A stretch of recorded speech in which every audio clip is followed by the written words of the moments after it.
Chapter 447. Lu Chen didn't know that he had been targeted by the Polo Daily, and even if he knew, he couldn't do anything about it. The power of the Xiangjiang paparazzi was not just for show. They made the artists of Xiangjiang tremble with fear, but they were indispensable. The laws of Xiangjiang also favored the paparazzi stalking and secretly photographing to a certain extent. The only thing that could really teach them a lesson was the power of capital. Lu Chen had just arrived in Xiangjiang and had no capital, so he had to find a local film company to cooperate with for his first film to avoid all kinds of trouble. The suggestion of cooperation was made by Chen Wenxiang, and he also made a list of 3 film companies. These 3 film companies could not be compared with industry giants such as Jinrong, Wang Corporation, and Polaroid in terms of strength and influence, but they were all established companies with a wide range of connections. Most importantly, they would not have an amazing appetite like Jinrong. In the current situation of the industry's downturn, it was easy to reach cooperation conditions that satisfied both sides. However, the reality was a bit embarrassing. Chen Wenxiang had contacted 2 of the companies, but before he could discuss the specific conditions, he was politely declined by the other party, saying that they had new films to start and would not consider cooperating with others for the time being. In the final analysis, it was the disaster caused by the Xiangjiang government's film and television industry support plan. With this good news, many capable film companies were ready to do a big job, intending to use the new films to get into the huge mainland market. However, the quota of films entering the mainland was limited. Of course, they had to focus on ensuring their new films first. How could they be willing to cooperate with Lu Chen's studio, which had no reputation at all? Industry giants such as Jinrong certainly had the ability to produce 2 or 3 new films at the same time, but they were even more unreliable. Chen Wenxiang said frankly, Jinrong and Wang Corporation can't even enter the door. They don't care about small people like me. Even if I spend money to find someone to smooth things over, I won't get anything in the end, and I'll be treated as a joke. Chen Wenxiang had obviously learned a painful lesson. Even Wan Shaoquan, who was sitting next to him, could hear the resentment and humiliation in his words. Lu Chen smiled faintly and said, "It doesn't matter. What we need now is a partner who can sincerely cooperate with us. As for the future, I think only others will come to us to beg for our cooperation." He said it very calmly, as if he was talking about a very ordinary fact. His words revealed a strong sense of confidence. Wan Shaoquan agreed with him, but Chen Wenxiang didn't. He knew that Lu Chen was talented and famous in the mainland, but this was Hong Kong. Of course, Chen Wenxiang would not expose his inner thoughts on his face. He smiled and said, "Boss is right. Whether our studio can become famous in Hong Kong depends on this first movie." Chen Wenxiang then gave Lu Chen a detailed introduction. The only company he was interested in working with was Jiayang Pictures. Jiayang Pictures had been established for 30 years. It mainly produced medium and low-budget Hong Kong films. During the boom period of Hong Kong's film industry, it also had a glorious time and produced several blockbuster films. However, in the past 10 years, with the significant decline of Hong Kong's film industry, Jiayang Pictures inevitably suffered a serious impact. Following the traditional pattern of shooting sh*T movies, they lost money one after another. At one point, they were facing the dilemma of going bankrupt and closing down. In 2012, Jiayang Pictures was acquired by Zhou Yi, a businessman from Hong Kong. After a series of restructuring and integration, it finally got rid of the predicament of being unable to make ends meet and was barely able to maintain the situation. Zhou Yi is a real businessman, Chen Wenxiang commented. He only cares about profits, but he values credibility. When he acquired Jiayang Pictures, he directly fired 70% of the old staff. As a result, they were blocked at the door. It was a big deal at that time. Others say that he is a cold-blooded capitalist, but to be fair, if he didn't clean up the mess, Jiayang Pictures would still be finished. No matter how much money was invested, it would be useless. The headquarters of Jiayang Pictures was not far from Lu Qin's studio. It was less than a 10-minute drive. However, the roads in Hong Kong were very congested, so it took them almost half an hour to get there. The office of Jiayang Pictures was in an old office building. After Lu Qin and the others went up to the address, they soon met the general manager of Jiayang Pictures, Zhang Yifan. Zhang Yifan was a middle-aged man in his 40s. He was wearing a suit, his hair was neatly combed, and he was quite strong. He had the aura of someone who had retired from the world of martial arts. Ha ha ha, brother Wenxiang. Seeing Chen Wenxiang, the general manager of Jiayang Pictures greeted him with a smile and took the initiative to extend his hand. Long time no see. You are a rare guest. Chen Wenxiang was a little flattered. He knew Zhang Yifan, and it would be nonsense to say that they were friends. In the circle, there was still a big gap between the two of them. Others might not know, but judging from Zhang Yifan's attitude, they must have thought that they were old friends. But Chen Wenxiang was not an ordinary person after all. He did not get carried away by Zhang Yifan's enthusiasm. He also showed a happy smile and shook hands with Zhang Yifan. Boss Zhang, you really think too highly of me. Wenxiang doesn't deserve it. He let go of his hand and first introduced Lu Qin to him. This is Lu Qin, my current boss. Zhang Yifan's smile disappeared, and his expression became serious. He thoughtfully looked at Lu Qin, who was standing next to Chen Wenxiang. Lu Qin smiled and reached out to Zhang Yifan. Hello, Boss Zhang. I've heard a lot about you. Zhang Yifan's expression changed again, and his smile appeared on his face again. He held Lu Qin's hand tightly and said, I should say that I've heard a lot about you. Lu Qin, I know you. You're a big star in the mainland. You really bring light to my humble place by coming to Jiayang Pictures. Lu Qin smiled and said, Boss Zhang, you're too polite. After some polite greetings, Lu Qin introduced Wan Shaoquan to Zhang Yifan. Lu Qin, Wan Shaoquan, and Chen Wenxiang were the three horses of the newly established Xiangjiang Film and Television Studio. The three of them came to Jiayang Pictures at the same time, which showed that they attached great importance to this cooperation. Zhang Yifan obviously understood that this was the sincerity of Lu Qin, and he also had the interest and sincerity of cooperation. So the two sides sat down smoothly and began to negotiate about the movie, A Chinese Ghost Story. Although Zhang Yifan's attitude was very good and sincere, when it came to specific cooperation matters, he showed the shrewdness of a film company's general manager, which was very difficult to deal with. Because of the disagreement on the most important proportion of shares, they quickly fell into a deadlock. So in the end, the two sides did not reach an agreement on the spot. Chapter 448.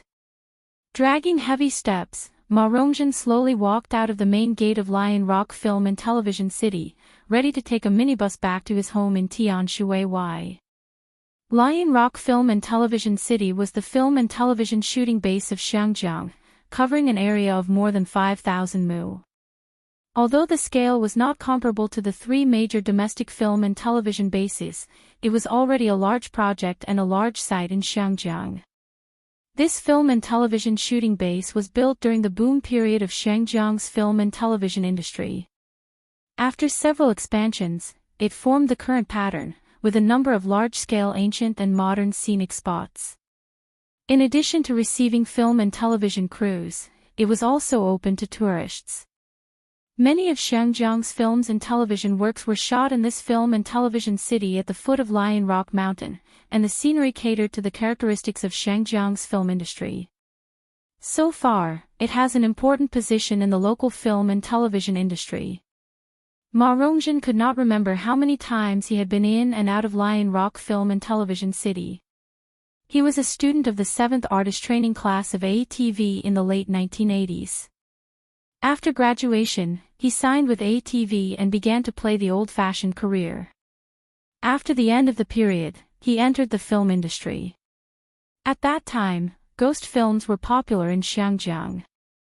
Ma Rongzhen's image was good, and he was chosen by the director to play the role of a Mao Mountain Taoist priest in a zombie film. As a result, he became popular and was very popular for a few years. However, ghost films declined and were basically abandoned by the audience at the beginning of the new century. As a special actor, Ma Rongzhen had to face the embarrassment of transformation, and his career plummeted. The business he invested in failed, and his wife and children left him. Ma Rongzhen originally lived in Jiulong, but he had to sell his house to pay off his debts and moved to Tianshui for 10 years. The rich areas of Xiangjiang were mainly concentrated in Repulse Bay, Saikeng District, Shekou, Banshan and so on. Jiulong was regarded as a gathering place for the middle class. As for the poorer areas, they were Tianshui and Wudun. The huge gap in life and the heavy pressure of reality bent Ma Rongzhen's back, making him look at least 60 years old, with gray hair and a face full of vicissitudes. The famous Brother Ma and Uncle Ma were now just Old Ma. There were many people from Tianshui who came to Lion Rock Film and Television City to be extras, so there was a minibus station nearby. Near evening, a minibus was already full of people. Seeing this, Ma Rongzhen hurriedly rushed to get on the bus. If he missed this bus, the next one would be very late. There were no empty seats in the car, and the aisle was full of people. No one gave up their seats to Ma Rongzhen, the sweating old man. Everyone was playing with their phones indifferently, or simply closing their eyes to rest. Ma Rongzhen was used to this. He was no longer the glorious priest Ma of the past. Not many people here really thought highly of him. In Hong Kong, there were actually many old actors like Ma Rongzhen. Uncle Ma, just as Ma Rongzhen was about to stand all the way home, a young man in the front row stood up and said, "My seat is for you, come and sit." Everyone looked at him as if he was an idiot. Ma Rongzhen also looked at him and recognized him as one of the extras she knew. She immediately smiled and said, "Lil Wu, what a coincidence. Why don't you sit by yourself? Your Uncle Ma isn't that old. It's more comfortable to stand." He got to know Lil Wu half a year ago. Lil Wu claimed to have watched many of his movies and was a fan of his. Lil Wu was a young man from the countryside. He had the enthusiasm and simplicity of the young people in the countryside. Others called Ma Rongzhen Old Ma, but he always called him Uncle Ma, and he had helped Ma Rongzhen a lot. Seeing him, Ma Rongzhen felt a surge of warmth in his heart. Ring! At this time, the phone in Ma Rongzhen's pocket suddenly rang. He waved at Lil Wu and quickly took out the phone. Is it my ex-wife asking for living expenses again? Ma Rongzhen thought to himself. He put the old phone to his ear and asked in a low voice, "Hello? Is this Ma Rongzhen, Brother Ma?" The voice coming from the phone was very strange. Just now, Lil Wu called him Uncle Ma, and now someone called him Brother Ma. Ma Rongzhen couldn't describe his feelings. He quickly replied, "Yes, and you are?" The other party said with a smile, "I'm Chen Wenxiang. You may not remember me, but we had dinner together in Kowloon Tang 3 years ago. Brother Biao and Hu Zi were also there." Oh, hello. Ma Rongzhen remembered the dinner, but he really couldn't remember who the other party was. It just sounded a little familiar. Fortunately, the other party didn't have any intention of reminiscing. He asked directly, "Brother Ma, are you free these days?" "Am I free? Of course I'm free." Recently, Ma Rongzhen was not only free, but he was extremely free. He was now mingling in the Lion Rock Film Studio, and he was not much different from an ordinary extra. He was just playing a small role. He had a day's work to do and earn a day's salary to fill his stomach. "I'm free. What's the matter?" "Here's the thing," Chen Wenxiang said, "we're preparing to shoot a new movie here, and there's an important role in it that suits you very well, so I recommended you to the boss. Can you come for an audition?" "New movie? New movie. An important role. Ma Rongjin suddenly shivered and said eagerly, audition. No problem, I'll come right now. While he was talking to Chen Wenxiang, many people sitting in the minibus pricked up their ears to listen. When they heard Ma Rongjin say the word audition, everyone felt incredulous. Someone was looking for Ma Rongjin for an audition. Auditions were not just for show, and not every Tom, Dick, or Harry was qualified to audition. At least, actors had to audition for roles in movies or TV series that had some weight. Ma Rongjin, this old salted fish, was going to make a comeback. Most of the people in the minibus knew Ma Rongjin and knew his past, so they were surprised.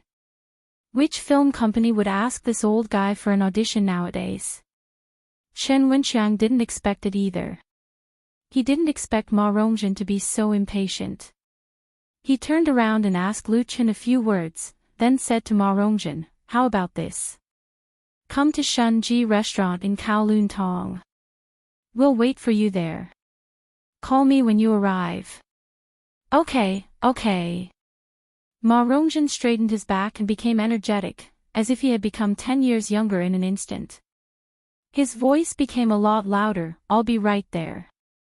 After ending the call, Ma Rongjin looked around and saw that the people in the minibus were looking at him with complicated expressions.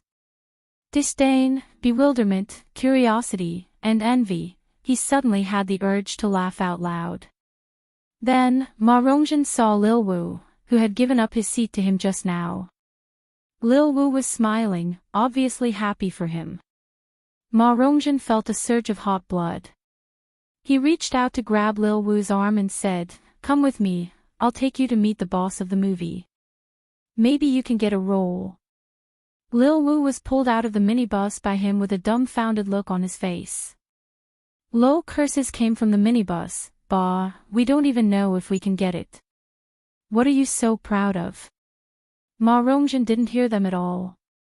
At this moment, his mind was filled with only one thought, I'm going to make a movie. Chapter 449. Uncle Ma, where are we going? Uncle Ma, which film company is looking for you? Uncle Ma, Xiao Wu, who had been pulled out of the minibus by Ma Rongjin, finally came to his senses. Suddenly, he could not help but blurt out countless questions. He was full of uncertainty, as if he had suddenly been hit by a pie in the sky. Can I really get a role? Xiao Wu had just turned 20 this year. After graduating from high school, he had come out to make a living. He had grown up in a remote village in Yuanlong and was still ignorant of everything in the bustling big city of Hong Kong. But Xiao Wu was very clear that this was likely to be a chance for him to change his life. He instinctively grabbed Ma Rongjin tightly. Ma Rongjin flagged down a taxi on the side of the road.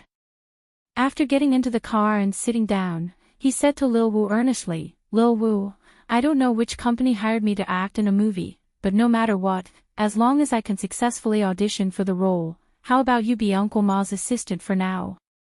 Ma Rongjin had been famous in the past. At his peak, he had 4 or 5 assistants and bodyguards with him. Although he was now down and out, he could not be looked down upon.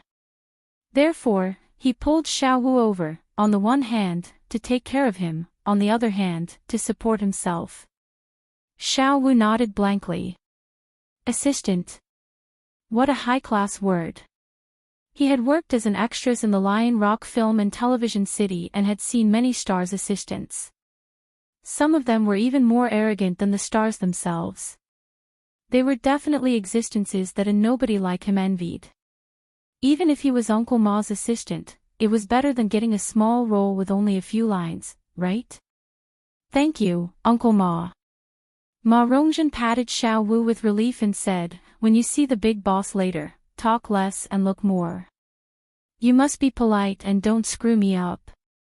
By the way, he said to the taxi driver, brother, please take us to the nearest clothing store.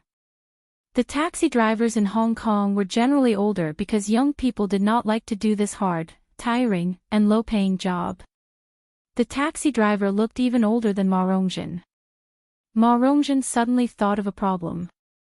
Both of them were wearing the costumes of extras and smelled of sweat.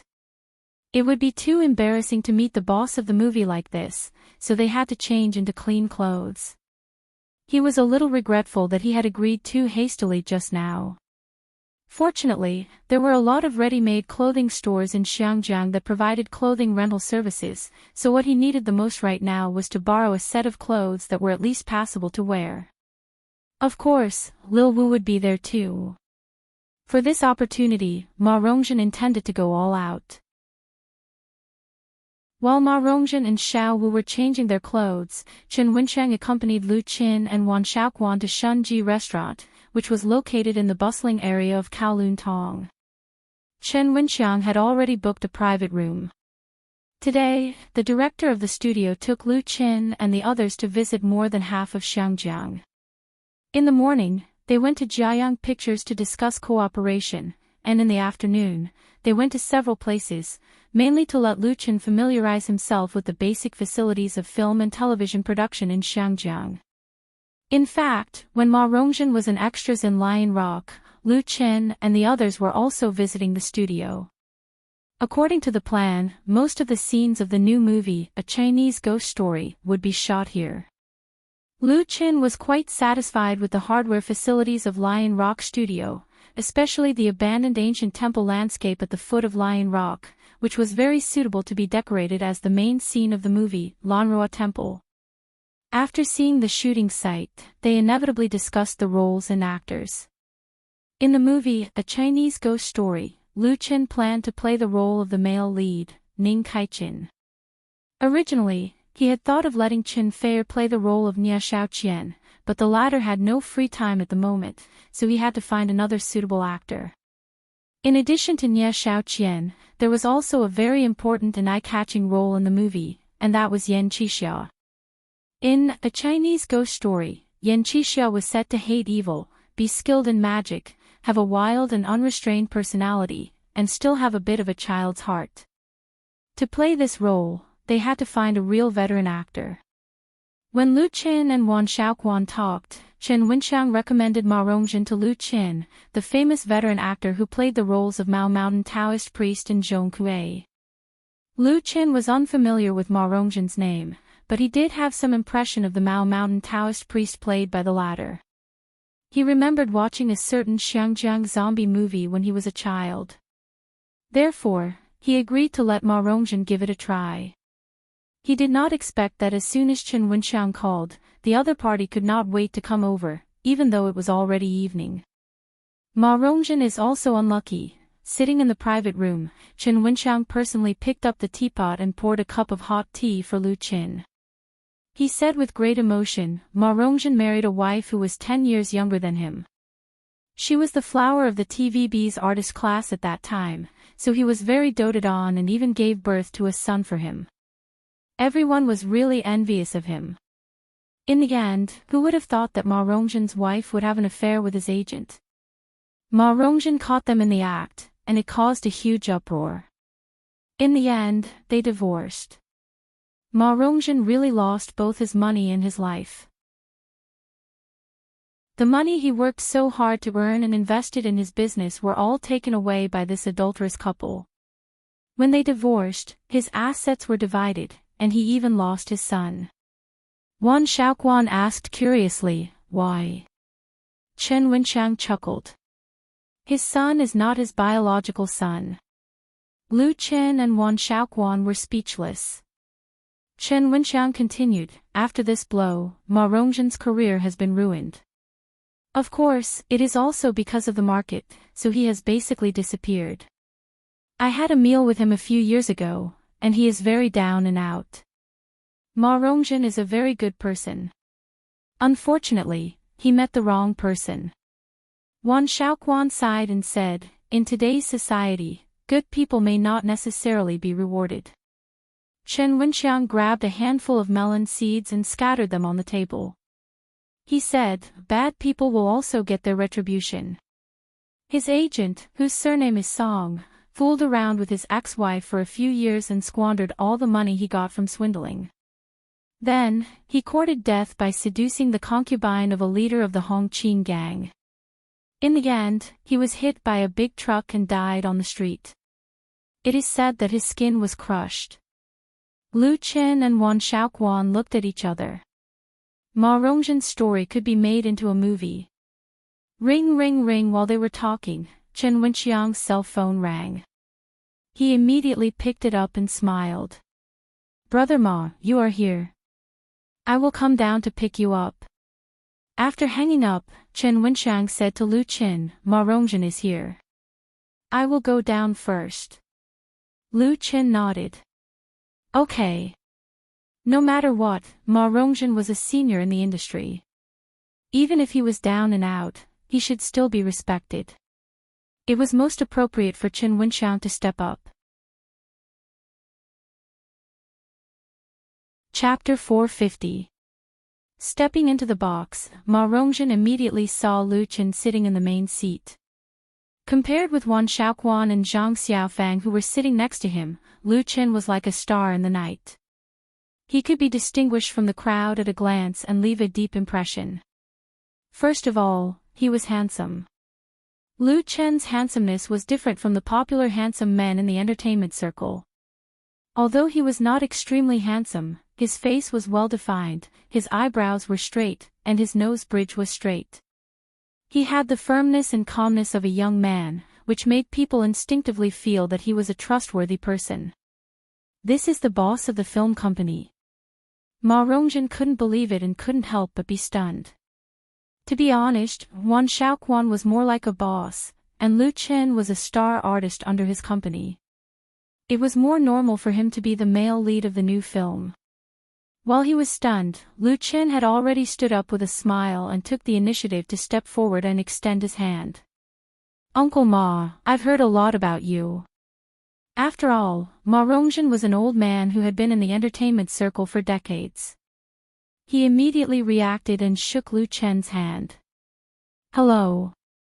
Chen Wenxiang seized the opportunity to introduce, "Brother Ma, this is my current boss, Lu Qin. He is from the mainland and has just opened a film studio in Hong Kong. The office is in Rongjin Building, which has an area of more than 2,000 square feet. Ma Rongzhen was a native of Hong Kong, so he understood the meaning of Chen Wenxiang's words as soon as he heard it. Rongjin Building was located in the Xiangpan business district of West Harbor. Although the rent of West Harbor office buildings was not as high as that of Central and Admiralty, there were a large number of TV stations, newspapers and magazines, and film and television entertainment companies around it. The rent was never cheap, not to mention the area of 2,000 square feet. Chen Wenxiang was hinting at Lu Qin's strength. Ma Rongzhen was in awe. "Boss Lu, you are really young and promising." Lu Qin smiled and said, "Uncle Ma, you are my senior. Just call me Lu Qin." Boss Lu sounds awkward. Having experienced the ups and downs of life, she was used to the fickleness of human nature. Ma Rongzhen was very touched by Lu Qin's respect and politeness. She didn't expect that someone would still respectfully call him senior. The entertainment circle in Hong Kong was a circle where the popular ones were the white ones. Everyone supported the popular stars and trampled on the outdated ones. The younger generation didn't care whether you were a senior or not. They only cared about how popular and how much background you had. Ma Rongzhen was now working in the Lion Rock Film City, and many people knew him. Even an ordinary handyman dared to order him around.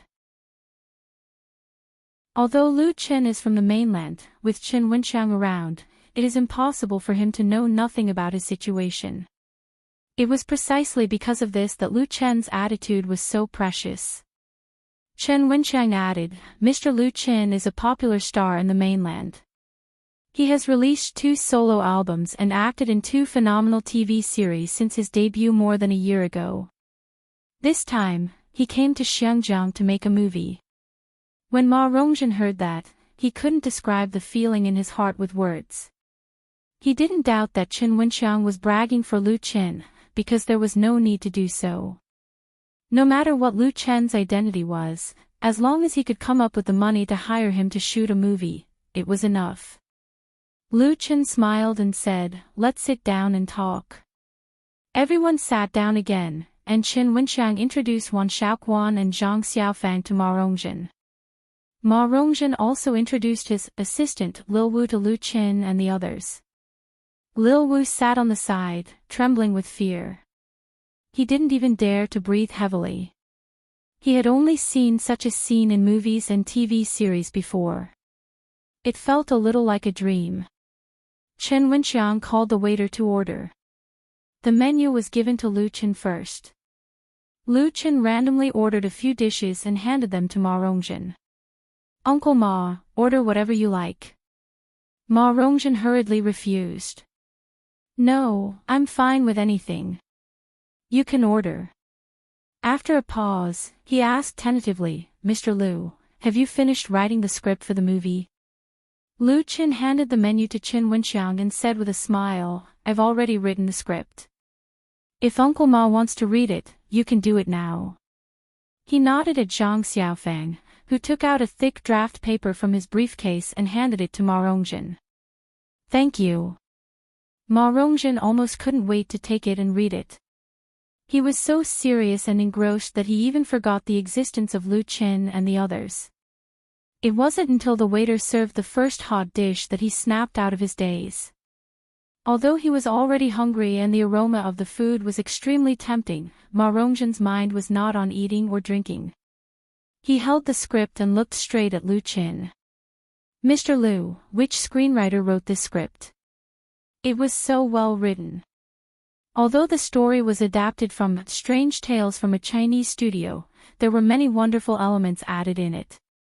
The personalities of the protagonists were distinct, the characters were lifelike, and the story plot was full of ups and downs. Now, there was a strange phenomenon in the Xinjiang film and television industry. That was, the script was made up and relied on the celebrities to act cute.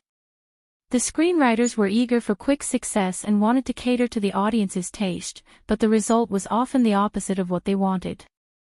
The decline of the Xinjiang film industry was also closely related to the absence of a god-level screenwriter. Most of the outstanding screenwriters of the older generation had already withered. Ma Rongjin had been in the industry for decades. He had filmed many movies and read countless scripts. The script of A Chinese Ghost Story in his hand evoked an impulse that Ma Rongjin hadn't felt for a long time. It was the impulse of an actor who was eager to try out a good script. The Yan Qixia in the script was simply tailor-made for him. Ma Rongjin had a strong feeling that if he missed this movie, he would regret it for the rest of his life. At this moment, he really wanted to say loudly to Lu Chen, "I'll take this movie, even if it's free." However, Ma Rongjin's remaining rationality made him forcibly suppress his impulse. That was because he had already lost a lot of points for his performance today. If he met a shrewd boss, it would be enough for him to play with him in the palm of his hand. It was impossible for Ma Rongjin to really not want money. He still had to support his family. Chen Wenxiang smiled and said, "The script was written by our boss himself. He is also the male lead." When he answered, Chen Wenxiang glanced at Lu Chen and used his eyes to ask Lu Chen for instructions. Lu Chen understood what he meant and nodded slightly. Chen Wenxiang had good taste. When he first saw Ma Rongjin, Lu Chen felt that he was very suitable for the role of Yan Qixia, be it in terms of appearance or temperament. Of course, his temperament was still lacking a lot, but he believed that it would not be a problem for an experienced actor. After getting Lu Chen's approval, Chen Wenxiang's smile became even brighter. He continued, "I recommended you to him to play Yan Qixia. I wonder if you're interested. Are you interested? Are you interested?" Ma Rongjin squeezed the script in his hand tightly. There was a loud roar in his heart. Even his divine soul was trembling. Chapter 451. Using all his strength, Ma Rongjin didn't let himself lose his composure on the spot. He swallowed his saliva dryly and said in a deep voice, "If Child Lu can give me this opportunity, I will definitely play Yan Qixia well." Ma Rongzhen didn't beat his chest to swear, nor did he look happy and proud.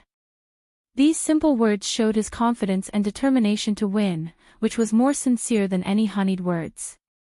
Lu Chen felt his confidence, which was the pride of an old actor.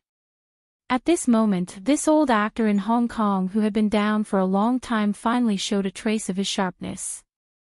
The sharpness that hadn't been worn down by hardship. This was the yen qixia that Lu Chen wanted. Lu Chen nodded and said with a smile, "Let's eat first, the dishes are getting cold." This big was beyond Ma Rongzhen's expectation. He was like a defendant waiting for the final decision of the judge, but the latter announced a temporary adjournment. It was really tantalizing. To be honest, Ma Rongzhen had taken out all his courage and confidence just now. If he had to do it again, he might not be able to perform better. However, the delicious food in Shunji restaurant soothed Ma Rongzhen's depression. This old restaurant was famous for its seafood cooking, which was loved by all the foodies in Hong Kong. In the past, Ma Rongzhen often came to Shunji restaurant, but that was at least 10 years ago. 10 years. Tasting the familiar taste again, the old actor had the impulse to burst into tears. After 3 rounds of wine and 5 dishes, everyone was full and asked the waiter to take away the leftovers and replace them with tea. It was time to talk about the real issue. Chen Wenxiang asked directly, "Brother Ma, what are your conditions in terms of pay? Now that child Lu is here, we can talk face to face. If there are no differences, this role is yours." Now the role played by Chen Wenxiang was equivalent to Lu Chen's spokesperson. As the boss, of course, Lu Chen couldn't directly bargain with Ma Rongzhen about pay, so naturally he would come forward. Lu Chen was satisfied with Ma Rongzhen, but Chen Wenxiang was easy to negotiate. Ma Rongzhen hesitated. When he came to Shunji restaurant, he had considered this problem, and it was also the problem that made him scratch his head the most. When Ma Rongzhen's career was at its peak, the highest salary for a movie was as high as 2 to 3 million yuan. If compared with the housing price in Xiangjiang at that time, it was equivalent to 10 to 20 million yuan now. But the past was the past, and the present was the present. A hero did not mention his past achievements. Now, he had fallen to the point of mixing in extras and small supporting roles. The little money he earned was barely enough to support his family. Although Ma Rongzhen was divorced a long time ago, he still had a frail and sickly mother at home. He was a filial son, and most of the money that he worked hard to earn was used to take care of his mother. To him, the role of yen qixia was an opportunity to change his fate. Therefore, when it came to the issue of remuneration, he was very conflicted. He did not know how to quote a price. Back then, he could have asked his agent to negotiate with Chen Wenxiang for as much as he wanted. All right, let's not talk about that agent who had been crushed into a pulp. Chen Wenxiang was an experienced man, and of course, he understood Ma Rongzhen's dilemma. He smiled and said, "Brother Ma, just give me a number. Of course, we can also wait for you to hire an agent first." No need. Ma Rongzhen instinctively jumped up. Not to mention whether he could afford an agent now, hadn't he been cheated enough by his agent in the past? Gritting his teeth, Ma Rongzhen stretched out his palm and said, 50,000. When he offered this price, he was very nervous. He was afraid that he would miss the opportunity if he offered a high price, but if he offered a low price, people would look down on him. In fact, for a very important role, a salary of 50,000 yuan was already very low. However, there were many low-budget productions in Xiangjiang, and it was normal for the main actors to receive a salary of 30 to 50,000 yuan. Ma Rongzhen referred to this standard. He was now working in the Lion Rock Film and Television City. His daily salary for extras was about 2 to 300 yuan, but he did not have a show every day. He only earned 50 to 60,000 yuan a year. Ma Rongzhen did not know that the investment budget for A Chinese Ghost Story was 30 million yuan. 50,000 yuan. Lu Chen and Chen Wenxiang looked at each other. Wan Xiaoquan, who was sitting on the side, felt sad. It was only 50,000 yuan. Lu Chen thought for a moment and said, "Okay, if the movie makes money in the future, I will give Uncle Ma a big red packet." Since Ma Rongzhen offered 50,000 yuan, although the salary was a little low, he could not take the initiative to increase the price. As long as he gave a red packet to make up for it in the future, it would be in line with the rules of the circle and would not be a laughing stock. Thank you, young Master Lu." Ma Rongzhen felt as if a big stone had been lifted from his heart, and his old face beamed like a flower. Lu Qin said again, "Uncle Ma, I will ask Uncle Chang to give you 20,000 yuan in advance, and 30,000 yuan after the shooting. What do you think?" This was Lu Chen's consideration. Ma Rongzhen's situation was so bad, and making a movie was not something that could be done in a day or two. He couldn't let him starve during this period, could he? Instead of letting Ma Rongzhen take the initiative to propose it, it was better to help him in a big way. Ma Rongzhen was speechless. "Thank you, young Master Lu," Chen Wenxiang watched from the side. He was also very impressed. Lu Chen's behavior was not like that of a newcomer at all. He was very sophisticated and thoughtful. If he followed him, he would definitely have a bright future. Lu Chen smiled and said, "Then let's have tea instead of wine. First, let's wish a successful cooperation. Cheers." While Lu Chen was talking and laughing in the Shunji restaurant in Kowloon Tong, the news about him was spreading in the Hong Kong forum, becoming the focus of countless netizens in Hong Kong. Has anyone heard this song? The post was uploaded to the pop music section last night. In less than 24 hours, it had already received over 500,000 views and 70,000 comments. It was the hottest topic on the homepage of the Hong Kong forum. In the afternoon, someone uploaded a scanned picture to the pop music section. The content of the picture was the report on the second page of the Polo Daily. The poster linked this picture with the "Has anyone heard this song?" video in the hot post, and it immediately attracted a large number of views and comments. The face and the clothes are exactly the same. It must be the same person. Ha! Didn't they say that Lu Qin is Qin Fei's boyfriend? Why is he together with Xu Jing? Who can tell me what's going on? Onlookers, however, soon, someone posted a statement on Xu Jing's blog, dispelling the rumor. However, the post that was originally very popular in the pop music section was reposted to the Hong Kong blogs and tagged Xu Jing. As a result, the influence of the post continued to grow. Even Lu Chen himself did not expect that inadvertently, he began to become popular on the internet in Hong Kong. More and more netizens in Hong Kong knew his name, as well as his achievements. But what really attracted the attention of the Hong Kong blogs was a blog post that appeared at 9 p.m. Chapter 452. In front of this young man, Hong Kong's pop music creators should be ashamed. The long title had a strong sense of criticism. When this long blog post appeared on Hong Kong blogs, it immediately attracted the attention of many people inside and outside the circle, who forwarded and commented on it. Because the blogger who posted the blog post was a very famous music critic on Hong Kong blogs, Madman Nan Hai. No one knew the true identity of Madman Nan Hai. He was quite mysterious, but it was certain that he must be an insider of Hong Kong's pop music industry. He was familiar with the inside stories and rules of the industry, and his comments on local singers were very sharp. What made him famous was his venomous tongue. His attacks on the pop music world and pop singers in Hong Kong were merciless and blunt. Some singers even almost committed suicide because of his scolding.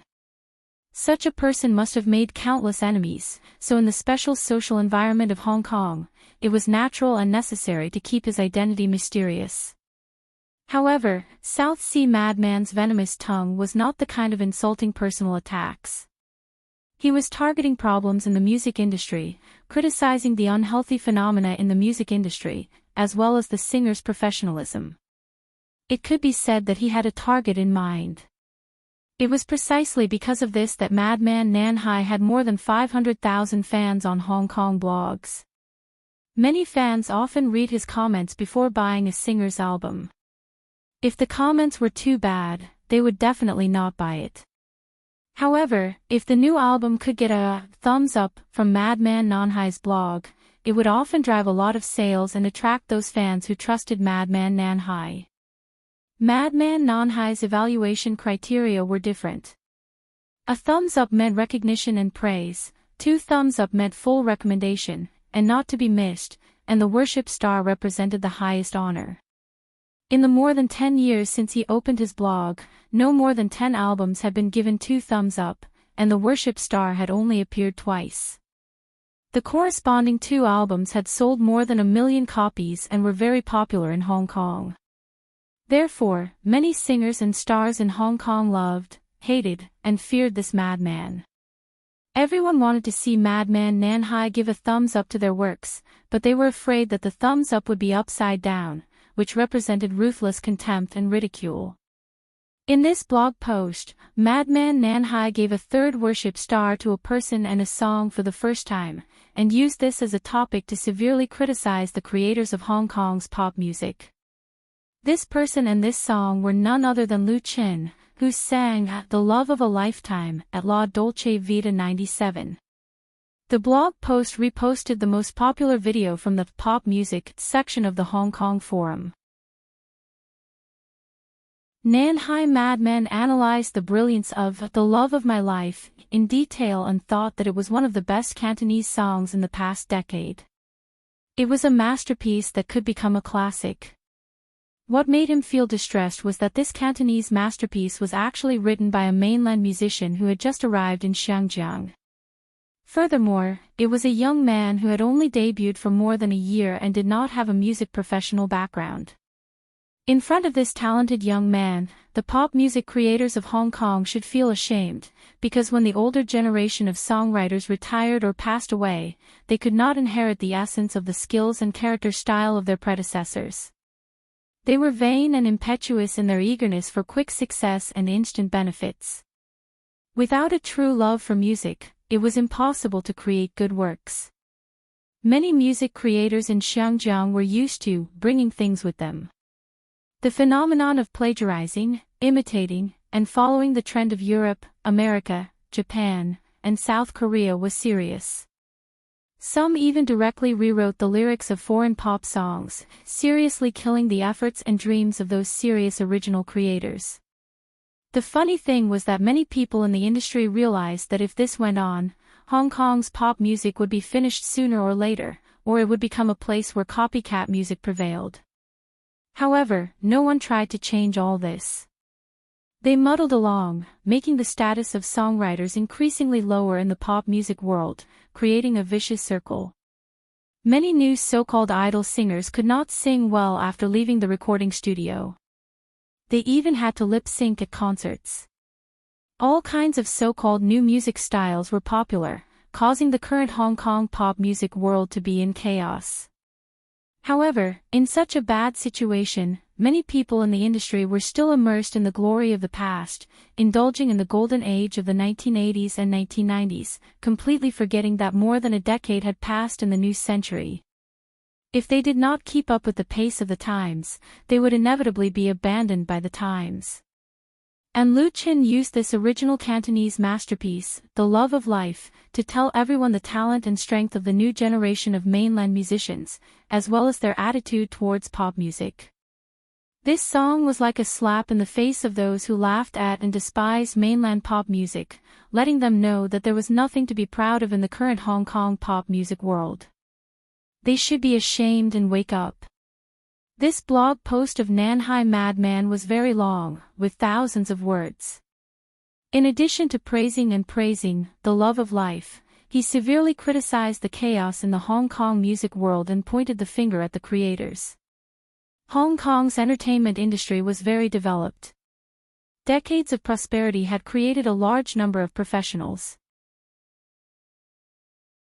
Although it had declined now, there were still a large number of pop music creators and singers.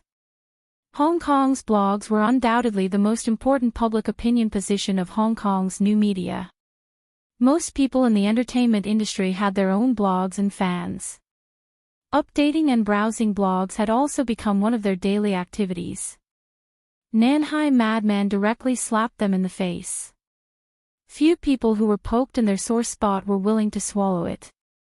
Naturally, they launched a tit-for-tat counterattack on the blog, refuting the former's remarks. Nanhai Madman's identity was mysterious, but he was not alone on Hong Kong's blogs. He had a large number of fans who supported him. In the face of the fierce counterattack, he did not show weakness and fought back. Blog posts and comments on both sides kept appearing, and the firepower of the attacks became more and more fierce. Lu Chen, who was used as a powerful weapon by Nanhai Madman, along with the love of life, was undoubtedly targeted by a large number of people. All kinds of doubts, belittling, and ridiculing continued.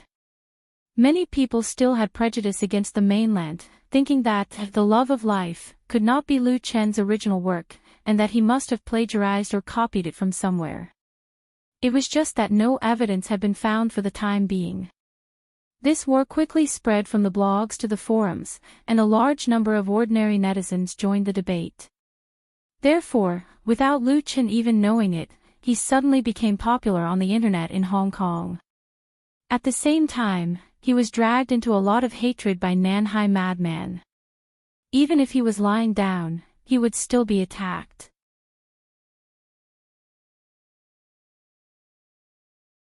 Chapter 453. Back at home in Repulse Bay, Lu Chen had just taken a shower when he received a call from his assistant, Li Zhen. Only then did he know that he had become the focus of the controversy in Hong Kong's blog. In just a few hours, the number of his Hong Kong blog followers had skyrocketed from dozens to more than 100,000. Lu Chen had more than 20 million followers in the Domestic Waves blog, but he was not famous in Hong Kong. In addition, he had no foundation in Hong Kong and was still trying to adapt to the environment here, so he had no intention of creating hype for the time being. As Lu Chen's assistant, Li Zhen had already applied for a real name verification for his Hong Kong blog. His identity was that of a famous mainland singer and actor, and he had already been verified. However, as of yesterday, Lu Chen only had 57 followers in Hong Kong, and there was only one blog post published by his studio. The number of clicks and comments were pitifully low. The content of the blog post was nothing more than, "I have just registered as a Hong Kong blog member, please advise me."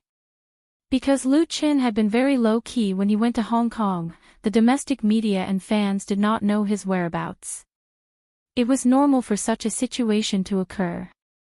Otherwise, his fan support group could easily help him increase the number of Hong Kong blog followers by tens or even millions. In the end, it was all because of a blog post by a well-known Hong Kong blogger and music critic, Nan Haiquangren, that he was instantly pushed to the forefront of the discussion. The number of comments on that official blog post had reached tens of thousands, and it had also been forwarded a lot. When Lu Chen turned on the computer and logged into his Hong Kong blog account, he was shocked by thousands of system messages and blog private message prompts. It took a lot of effort for Lu Chen to completely figure out the ins and outs of this matter. Last night, his performance of The Love of My Life at La Dolce Vita 97 was taken by a customer and posted on the forum. Then, it was used by the Nanhai Madman as a weapon to attack the pop music industry and composers in Hong Kong. As a result, it caused a blog war. And as a key figure, he was quickly found by the Xiangjiang online blog name. Because of this, he actually made it to the hot search list, causing the number of followers to increase sharply. Lu Chen didn't know whether to laugh or cry at his innocent accusation. These surging fans were not just regular fans. Most of them were passers-by who came to watch the show.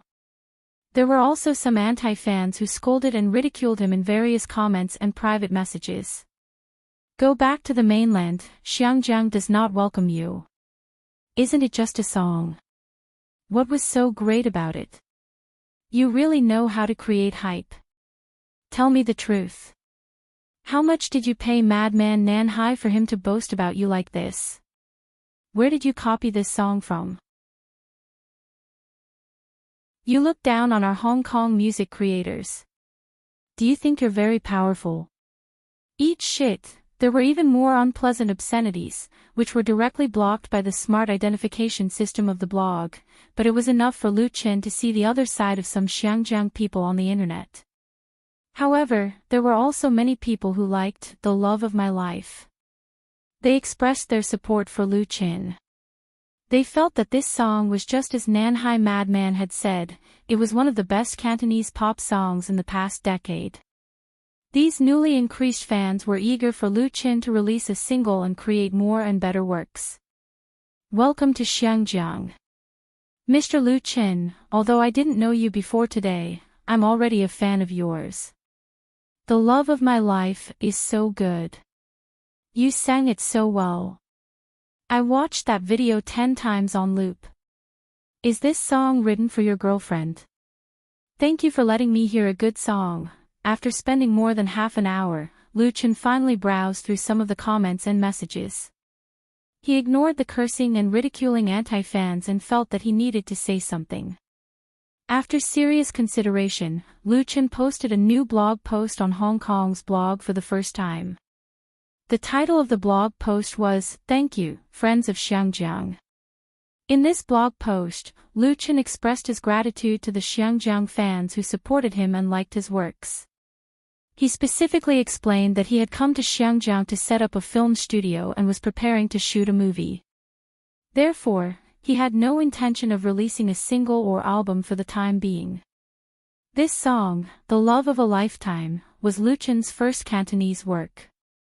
He sang it impromptu with his friends at La Dolce Vita 97 in Long Kwai Fong last night, so it wasn't a deliberate hype.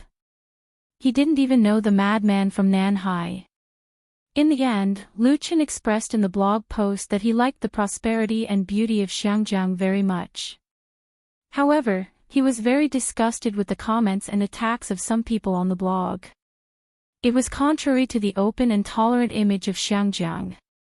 Lu Chen's blog post could be said to be polite and restrained. His words were gentle but firm.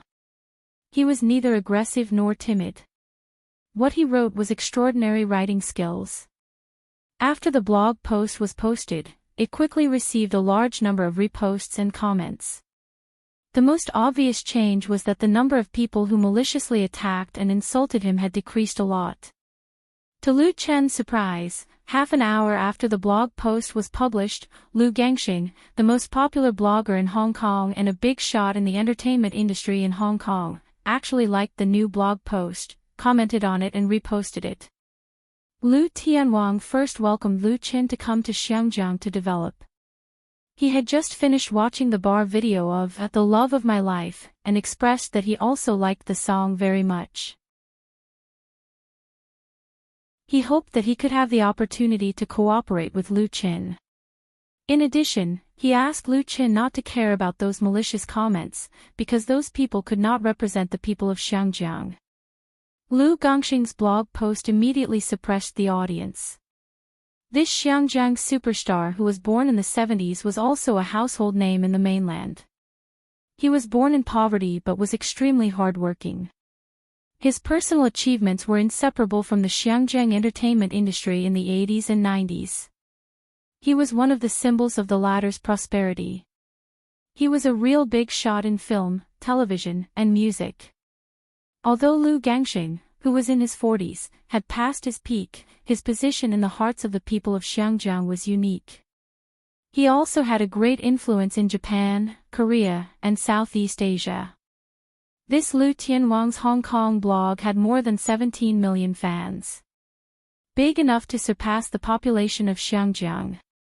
However, this was not because of his fame, but because the registered members of the Hong Kong blog included Hong Kong, Taiwan, and Macau, as well as the Chinese circles in some Southeast Asian countries. Lu Gangxing's support for Lu Chen was undoubtedly a heavy slap in the face to those anti-fans. It was undoubtedly a great help to Lu Chen's foothold in Xiangjiang. Moreover, his hope to cooperate with Lu Chen was enough to let people's imagination run wild. After all these twists and turns, Lu Chen could be considered to be really famous in Xiangjiang. The number of people who knew him suddenly increased by tens of thousands.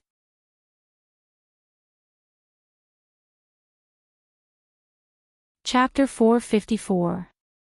Lu Gongxing's story could be written into an inspirational novel. His legend belonged to Xiangjiang, and it had witnessed the glorious past of Xiangjiang's pop music and Xiangjiang's movies. Lu Chen really didn't expect that this superstar would actually follow his blog and give him support and praise in a very friendly manner. Lu Chen could also be considered one of Lu Gongxing's fans. When he was a child, he had watched many movies and TV series starring Lu Gongxing, such as Big Lawyer, Hong Kong Hero, Life and Death Rescue, Brave Detective, Sword of Wudong, and so on. They were all popular works at that time, and there were also Lu Gongxing's records.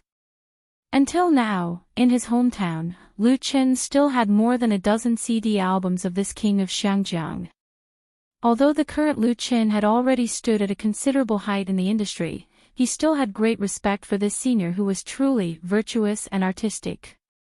Therefore, Lu Chen immediately replied to Lu Gongxing's comment and sincerely thanked this superstar.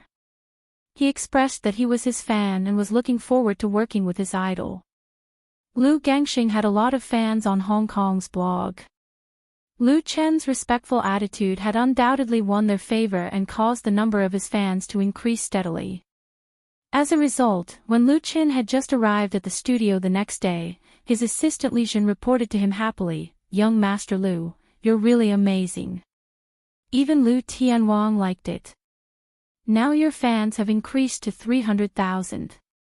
In China, it was common for popular figures to gain tens or even millions of fans on Waves' blog overnight. However, in Hong Kong's blogs, such a rapid increase in fans was quite rare. Many celebrities were keen on running blogs because the more fans they had, the more benefits they would bring, including direct and indirect benefits. It was already common for celebrities to endorse advertising products on blogs. Hong Kong blogs were no exception. The new generation of artists in Xiangjiang all liked to use blogs. Li Zhen had seen a lot of them, so she was naturally happy for Lu Chen. This was because Lu Gongxing, Lu Tianwang, had helped Lu Chen increase his fans. It was really a great honor. Lu Chen, on the other hand, only smiled faintly and quickly threw it to the back of his mind, because he did not need to rely on this to earn money and popularity.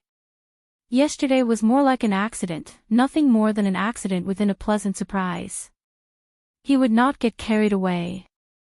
However, Lu Chen still underestimated Lu Gongxing's influence in Hong Kong, as well as his influence on himself. He hadn't even warmed his seat in the office when a visitor came. There were 5 people, 3 of whom Lu Chen met a few days ago: Madame Jin's entertainment company's boss, Ji Mingxiu, and her 2 goddaughters, Ji Xiaodai and Li Xinyan. As for the other 2, they should be assistants. Lu Chen was a little surprised. He had promised Madame Jean at Xu Jing's charity dinner that he would compose a debut song for Ji Xiaodai and Li Xinyan's twins within 3 days. However, the time was not up yet. Why did they take the initiative to come here? Were they afraid that he would run away? Lu Chen was amused by his own thoughts. He received a few uninvited guests in the reception room. "Madame Jean, what are you doing?" After sitting down, Lu Chen asked curiously, "What's the matter?" Madame Jean said, "Actually, it's not a big deal. I just brought my 2 daughters here to get familiar with each other. In the future, I'll ask them to visit you often and learn more things." Lu Chen couldn't help laughing. "You're too polite. I'm afraid I can't teach them anything." Madame Jean said with a smile, "Young Master Lu is really polite. Even Heavenly King Lu praised you. It's more than enough for you to teach my 2 daughters." Lu Chen suddenly understood. It was because of last night's incident. Madame Jean obviously already knew about the news on the Hong Kong blog, so she specially brought the twins here to show off. His status and weight in the Xiangjiang entertainment industry had changed because of Lu Gongxing's praise. Madame Jean just wanted to get closer to him. Simply put, the song written by Lu Chen for the twins, who was originally unknown in Xiangjiang, and the song written by Lu Chen, who was now famous, would have a completely different publicity effect. Although this approach was a bit snobbish, she had her reasons. The suggestion of Ji Xiaodai and Li Xinyan to form a group was made by Lu Chen. He was the one who came up with the name Twins, and he also took care of the two girls' debut songs. There was no problem at all with the title of teacher. In the Xiangjiang entertainment industry, this relationship was actually very close. Madame Jean wanted to kiss him even more. After understanding Madame Jean's intentions, Lu Chen couldn't help but laugh. He thought for a moment and said, "That's great. I've already written the song for the twins. I'll give it to you now." "You've already written it?" Madame Jean was really shocked. Originally, Lu Chen promised her 3 days. She actually didn't care about 3 to 5 days. A good song needed time to polish, and it wouldn't be beautiful if she rushed it. Therefore, today, Madame Jean just brought the twins to familiarize herself with them. She didn't mean to rush the manuscript. She didn't expect Lu Chen to actually say that he had already written it. It had only been less than 2 days. It couldn't be that he bought a half-hearted work with 1 million yuan, right? Although Madame Jean didn't really care about 1 million yuan, if that was really the case, she wouldn't be happy either. Of course, as an experienced person, on the surface, Madame Jean still showed a surprised expression. So fast. Lu Chen could more or less guess her true thoughts, but he wouldn't deliberately expose her. He smiled and said, "I had the inspiration a long time ago. It's just that I wrote it." He asked Li Jin to print out the song score that was already saved in his computer. Madame Jean took the still hot printed paper and her eyes couldn't help but fall on the title at the top. It was the name of the song, Next Stop, Heavenly Queen. Next Stop, Heavenly Queen. This song title is very interesting. Madame Jin's eyes couldn't help but light up. She felt that her previous guess was probably wrong. What Lu Chen took out was most likely not a half-hearted work, but a truly tailor-made work for the twins. If that was the case, Lu Chen's talent was really amazing. No wonder King Lu praised him so much. Thinking of the song, The Love of My Life, that was circulating on the internet, Madame Jin's confidence in Lu Chen soared. Ji Xiaodai and Li Xinyan, who were sitting next to her, both looked at the song score curiously. Young Master Lu. At this time, Li Jin appeared in the reception room again and said to Lu Chen, "Boss Zhou from Jiayang Pictures is here. He wants to see you." Zhou Yi. Lu Chen thought of this name and wondered why Boss Zhou from Jiayang Pictures came here personally. He looked at Madame Jean, who was sitting in front of him, and his heart suddenly moved.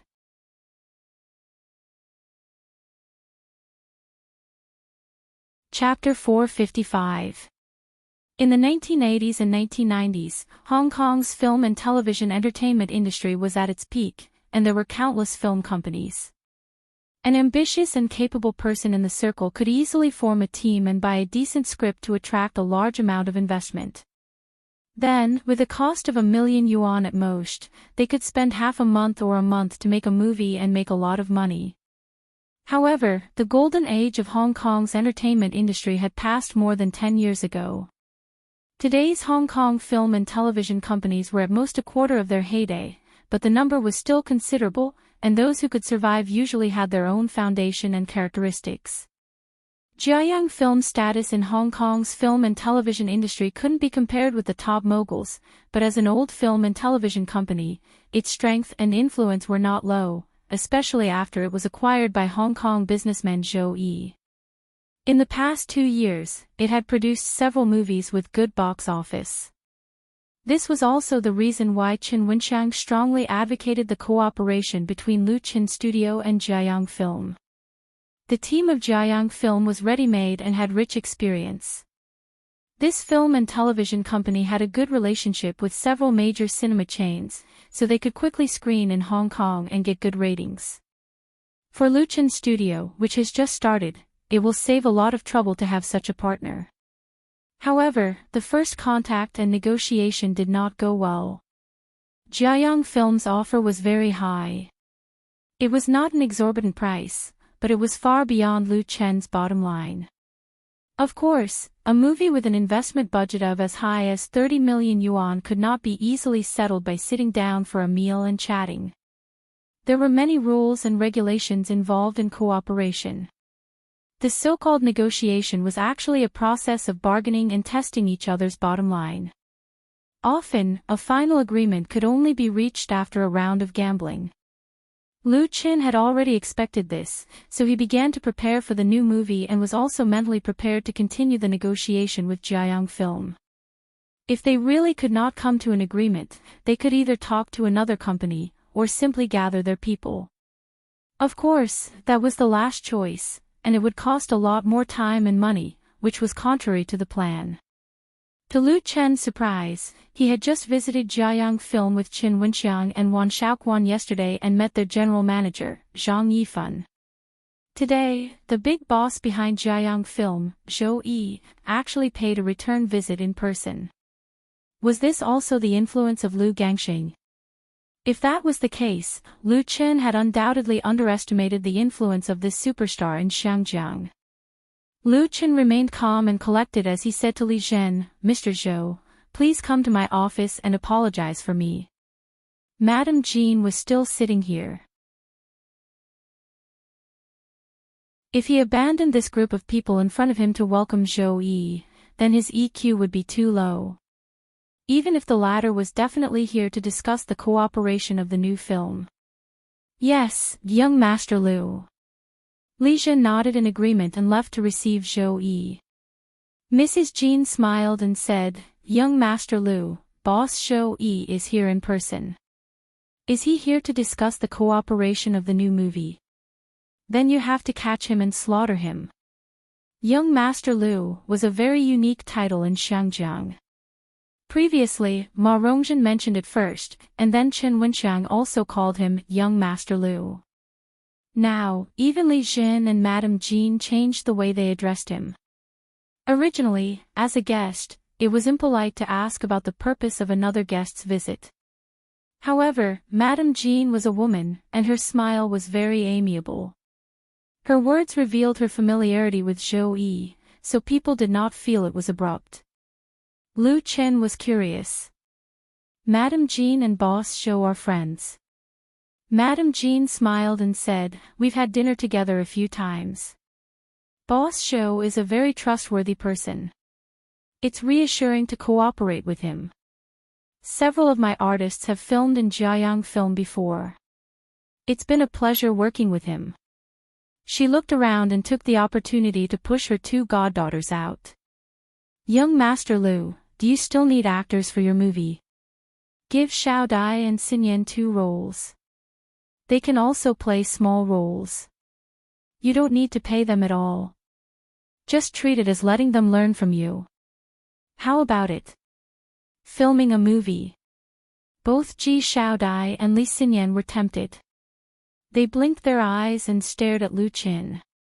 Filming movies and TV shows were irresistible temptations for most girls in Xiangjiang. There would always be examples in the industry of meeting talent scouts on the street and then becoming famous and embarking on a brilliant career as a star. Although this was Lu Chen's first movie and no one knew how it would turn out, being able to play a role in it would undoubtedly increase one's qualifications. With Lu Chen's fame and reputation, it was impossible for him to shoot a quick movie with tens of millions of investments, right? They were all smart people. Lu Chen smiled and said, "To be honest, I still lack a few roles in this movie. I haven't decided on the female lead either, but there really aren't any suitable ones for Xiao Dai and Xinyan. If you don't mind, it's not a problem for you to play a small role." There were not many characters involved in the movie, a Chinese ghost story. Lu Chen played the male lead, Yan Qixia had already decided on Ma Rongjin, and there was a female supporting role, Xiao Qing, reserved for Chen Wenxiang's daughter. The only thing that Madame Jean could get for her goddaughter was a cameo appearance out of friendship. Before Madame Jean could speak, Li Xinyan couldn't wait and said, "A small role is fine too." Ji Xiaodai also nodded in agreement. They didn't expect to get any important roles, so it was good to play a small role. Just treat it as a game. In fact, Madame Jin's intention of bringing them here today was very obvious. She wanted them to firmly grasp Lu Chen's potential. It was not to snatch a diamond bachelor, but to get Lu Chen's support in their career. People in Xiangjiang were very superstitious. There had always been a saying of benefactors in the circle. Madame Jean believed that Lu Chen was Ji Xiaodai and Li Xinyan's benefactor. Meeting him at Xu Jing's charity banquet was their fate and opportunity. She smiled and said, "Thank you so much, young Master Lu. I'll treat you to dinner tonight. It's on Xiaodai and Xinyan's tab." Lu Chen really admired this person. No wonder Xu Jing admired him so much when she mentioned him. It would be strange if such a person didn't mix well in the entertainment industry. Madame Jean was very observant. She had achieved her goal, so she didn't continue to pester him. After a while, she stood up and said, "Young Master Lu still has guests, so we won't bother you anymore. I'll inform Miss Li after booking a table. See you tonight." Ji Xiaodai and Li Xinyan also stood up, bowed and said, "Goodbye, Teacher Lu. I'll see you out." Lu Chen personally saw Madame Jean and the others out, and then returned to his office. Zhou Yi, the chairman of Jiayang Pictures, was already waiting there.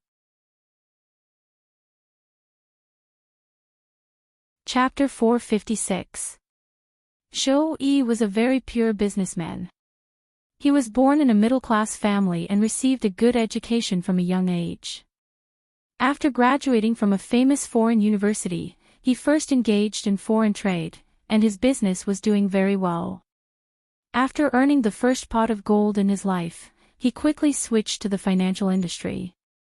After experiencing the 2002 stock crash in Xiangjiang and the rising tide of the housing market in 2005, his assets quickly accumulated more than 100 million, and he became a rather famous financial investor. 10 years later, Zhou Yi established his own investment fund, which had many investment projects in the real economy and the internet industry, and most of them were profitable.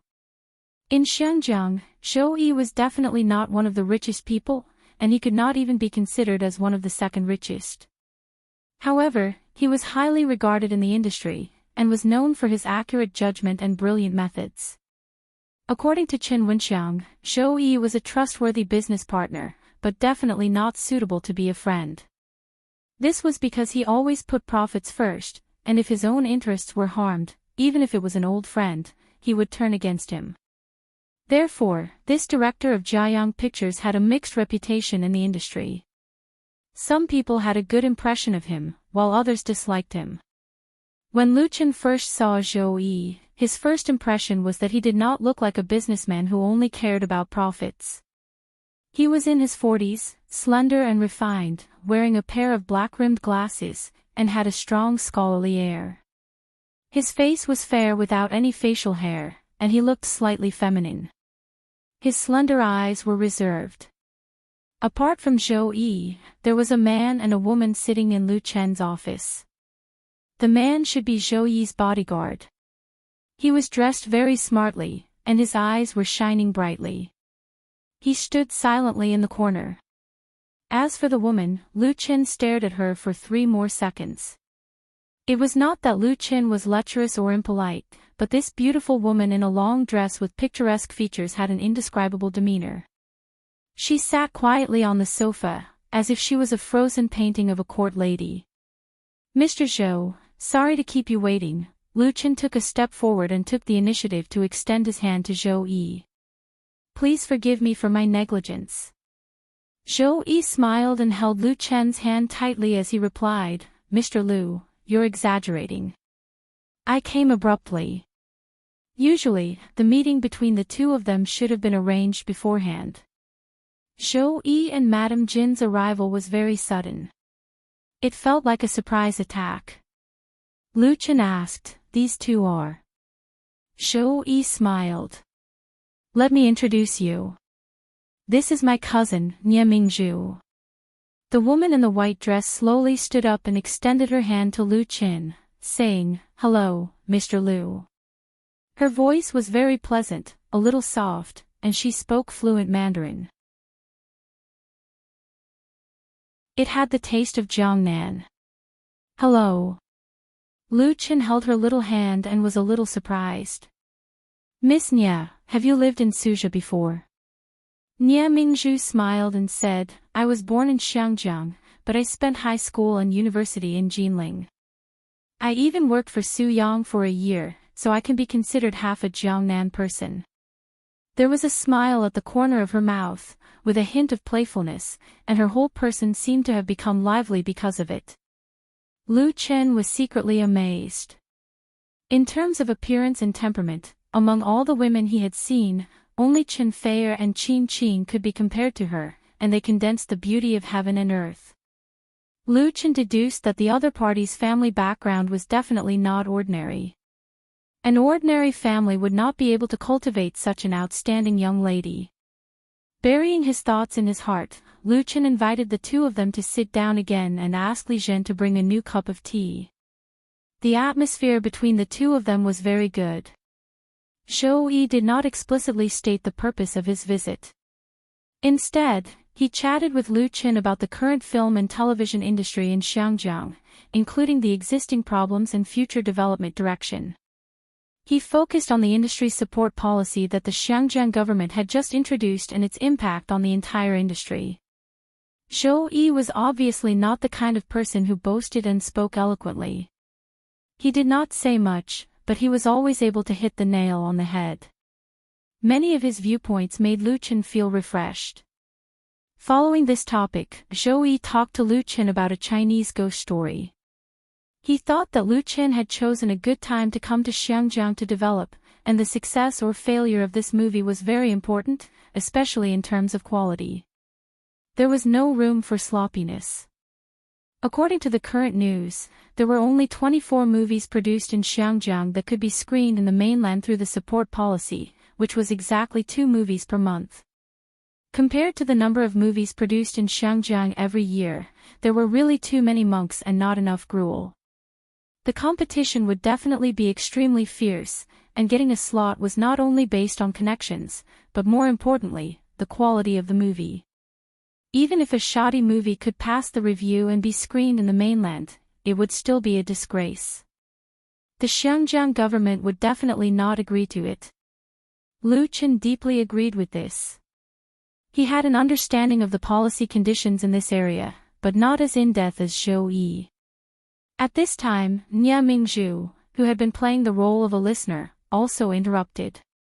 However, she was talking about the script of a Chinese ghost story. As for Jiayang Pictures, Lu Chen's studio had already sent the script over, so it was normal for Nie Mingzhu to have seen it.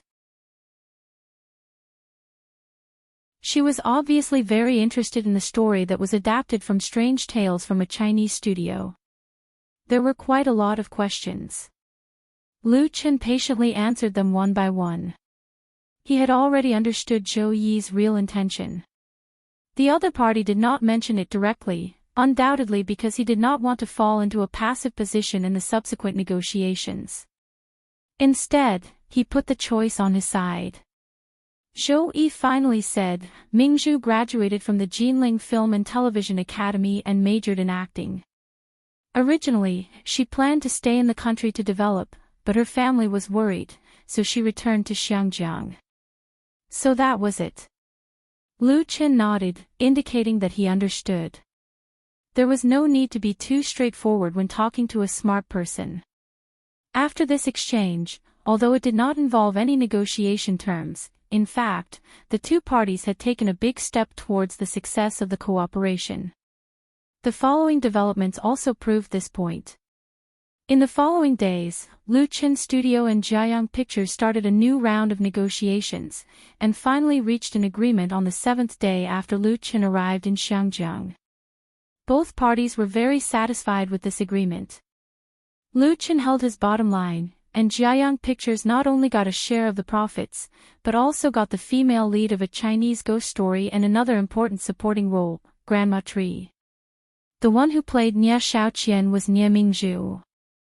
On the second day after signing the cooperation agreement with Jiayang Pictures, Lu Qin handed the follow-up matters to Qin Wenxiang and Wan Shaoquan. He flew to Huhai with his assistant Zhang Xiaofang, and then transferred to Wuming City.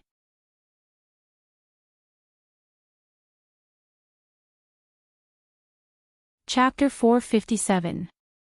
Lu Qin flew to Wuming to visit the set. The object of the visit was, of course, his girlfriend, Qin Feier. The latter was filming the long historical TV series Xingshi Long Song on the Mongolian steppe. She had been there for several days, and it was said that the conditions were quite difficult. Xingshi Long Song was the 2017 blockbuster TV series of CCTV. It had a huge investment and a strong cast. Naturally, the shooting period was very long, and most of the scenes were shot in real scenes. This was the unchanging feature of CCTV's blockbuster TV series for decades. Big scenes and big pictures, especially when it came to military and war-related content, even Hollywood would be stunned by the manpower and resources used. For an important role played by Qin Feier, it was very normal for her to go to the Mongolian steppe or the Gobi Desert to film for dozens of days. After arriving in Wuming City, the capital of Mongolia, Lu Qin and Zhang Xiaofang left the airport and got the off-road vehicle that Beijing studio had arranged in advance. Then they drove to the filming site more than 700 kilometers away. The Mongolian province, with a total area of more than 2.7 million square kilometers, was the largest province in China. At the beginning of the last century, Outer Mongolia was separated from China and returned to the embrace of the motherland in the 1970s. After leaving Wuming City, the surrounding terrain quickly opened up. The rolling hills and green grasslands became the most important scenery along the way. After driving along the highway for more than 300 kilometers, it was already dark by the time they reached Barto City. The two stayed in Beitar City for a night, filled up the off-road vehicle, and continued northwest. Out of Beitar City, they entered the vast Mongolian steppe. There were basically no regular roads here. Without the guidance of a satellite navigation system, it was very easy to get lost and not find the way back. But driving a powerful off-road vehicle on the steppe was definitely a kind of enjoyment. Opening the roof of the vehicle, bathing in the sun and wind, freely driving to one's heart's content, let people's mood fly with the release of dandelions. This was the first time that Lu Qin had come to Mongolia. On the way, he exchanged seats with Zhang Xiaofang and drove by himself, enjoying the feeling of being far away from the world. At 8 o'clock in the morning, they set off from Beitar City. At 2 o'clock in the afternoon, the two found Shuiquanwai, where the film crew of CCTV's Xingshi Long Song was located. Shuiquanwai was a large settlement for the local Mongolians. It was located by the Little Mirror Lake and had a population of more than 10,000. The Mongolians had been living a nomadic life for generations, but in modern times, with the continuous growth of the population and the development of animal husbandry, the contradiction between survival and the environment became increasingly prominent. In order to protect the ecology of the prairie, many Mongolians began to live a settled life. Shuiquanwai was such a settlement, which was equivalent to a grassland town. It was a local tourist attraction, and because of the relatively good conditions and facilities, it became the base of the CCTV Xingshi Long Song film crew. From afar, Lu Qin could see Ao Bao standing on a high slope with a colorful flag fluttering in the wind. The Ao Bao was a landmark on the grassland and also the place where the herdsmen offered sacrifices. It was telling Lu Qin that he had finally reached his destination after traveling thousands of kilometers from the south to the north. Shuiquanwei covered a large area. The central area was composed of large buildings and bungalows with white walls and green tiles. There were many beautiful Mongolian yurts scattered around the town on the grassland, and scattered cattle and sheep could be seen everywhere. In the distance was the sparkling little mirror lake, and a group of horses were eating grass by the lake, chasing and playing. It was really a picturesque scenery. By inquiring the local villagers, Lu Qin easily found the place where the film crew was stationed. It was an independent compound, and a vehicle with the words Xingshi Longsong Film Crew was parked in front of the gate. He must have found the right place. There was a staff member in the compound. When Lu Qin went in to inquire, the staff member recognized him at a glance. "Are you Lu Qin?" The staff member of the Central TV film crew was very surprised. "Why are you here? Don't tell me you're here to film with our crew. I haven't received any notice." Lu Qin was not on the cast list of Xingshi Longsong film crew, but it was normal for such a strong cast to add or lose an actor temporarily. It was not worth making a fuss about.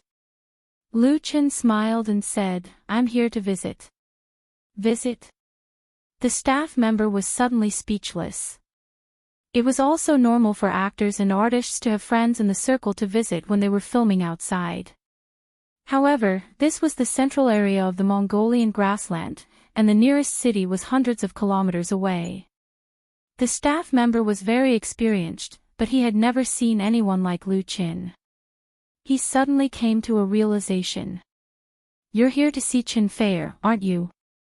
Wasn't Qin Fei Lu Qin's girlfriend?" The relationship between the two of them was really good. The staff member sighed and said enviously, "Miss Chen and the crew are filming at the hunting ground. I guess they won't be back for 2 days. It's more than 100 kilometers away from Shuiquanwei." Lu Qin replied without thinking, "Then I'll drive there myself." It's not hard to drive more than 100 kilometers. He had already run thousands of kilometers. How could he miss more than 100 kilometers? The staff member asked with a smile, "You didn't come without informing Miss Qin, did you?" Lu Qin nodded a little embarrassedly. He didn't inform Qin Fei in advance that he came to visit her. The purpose was to give her a surprise. During his time in Hong Kong, the two talked on the phone every day.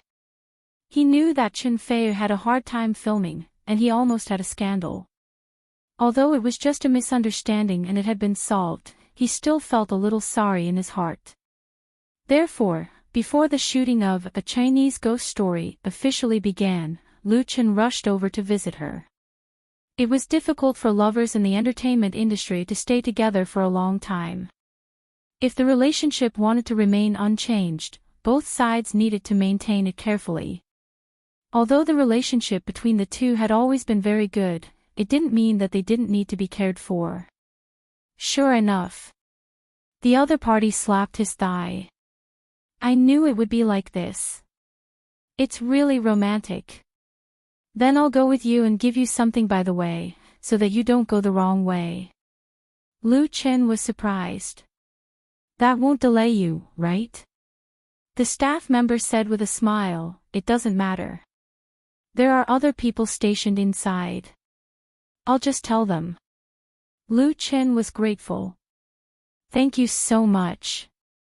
"You're welcome." The other party waved his hand and said with a smile, "Just give me an autographed photo. My sister is your fan." Lu Qin smiled. "Tell me your sister's address later.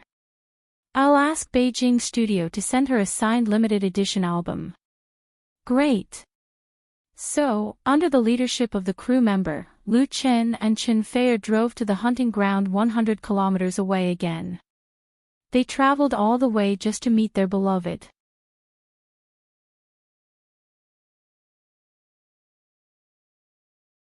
Chapter 458.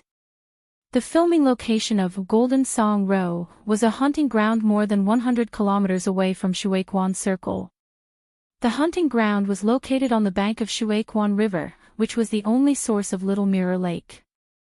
The hunting ground covered an area of hundreds of square kilometers, covered in virgin forests and mountains, so there were a lot of wild animals. Due to the need for ecological protection, the hunting ground had basically lost its function, but the name Shuaiquan Hunting Ground had been retained, and it had become a good scenic spot. The crew of Golden Song Row had gone to Shuaiquan Hunting Ground to film yesterday. According to the plan, they would not be able to return to Shuaiquan Circle until tomorrow, and that was only if the filming went smoothly. On the way to Shuaiquan Hunting Ground, the crew member who acted as a temporary guide enthusiastically introduced the environment there to Lu Qin. There were also Mongolian settlements in Shuaiquan Hunting Ground, so the conditions there were not too bad. He obviously didn't want Lu Qin to worry about Qin Fei, or his living conditions there, so Lu Qin could be at ease. Zhang Xiaofeng drove very steadily, and after about an hour and a half, they finally saw the wooden fence outside Shuaiquan Hunting Ground, as well as the fluttering battle flag. Passing through the obviously temporary gate, the off-road vehicle drove into the settlement of the hunting ground. There were tents scattered at the foot of the mountain, and one of them was especially eye-catching, golden. That's the Khan's golden tent. The staff member who led the way introduced it proudly. I built it with a group of brothers, and we also asked a lot of herdsmen to help. Many of the props were custom-made from Wuming City. Lu Qin was surprised. You're a props master. The man was surprised. I'm working hard in this area. My current job is a props master. He had come to Shuaiquan Hunting Ground with a few props. We're here. The car stopped next to a Mongolian yurt, where several vehicles of the crew were already parked. The staff member jumped out of the car first, grabbed a colleague nearby, and asked, "Do you know where Qin Fei is filming now?" The colleague rolled his eyes. "What do you want?" He gestured to Lu Qin, who had just gotten out of the car. "He's here to visit you." His colleague's eyes widened. F***ck, this master actually came here. He's really capable. The guide smiled and said, "Our relationship is good. One day apart feels like 3 years. It's understandable." His colleague was impressed. "I'm impressed. They should be in the golden tent now. I think they're almost done." The staff explained to Lu Qin. Lu Qin, of course, expressed his understanding. "Then I'll wait here for the crew to finish filming. I won't disturb your work." The staff member smiled and said, "All right then, I'll have to send the props over first." "Excuse me." Lu Qin thanked him again. After bidding farewell to the warm-hearted man, Lu Qin let Zhang Xiaofeng stay in the car while he wandered around the hunting grounds. Other than a few wooden houses, the rest were basically tents. There were also a large number of cattle, sheep, and horses outside, so the smell was not very pleasant. The people who came and went were all Mongolians. They were all very enthusiastic and took the initiative to greet Lu Qin when they saw him. Some even invited Lu Qin to sit in their tents. Lu Qin responded politely but declined the invitation, saying that he had something else to do. "Are you also here to film?" As he wandered around to watch the fun, he suddenly heard a crisp voice next to him, as pleasant as an oriole. Lu Qin couldn't help but turn his head and see a little Mongolian girl standing a few steps away. She was about 13 or 14 years old. Her skin was dark, but her eyes were big and lively. She was wearing traditional ethnic clothing with a pink, green, and blue tunic dress. Her black hair was tied into small braids, and her pointed hat was inlaid with colorful gems. She was a little Mongolian beauty.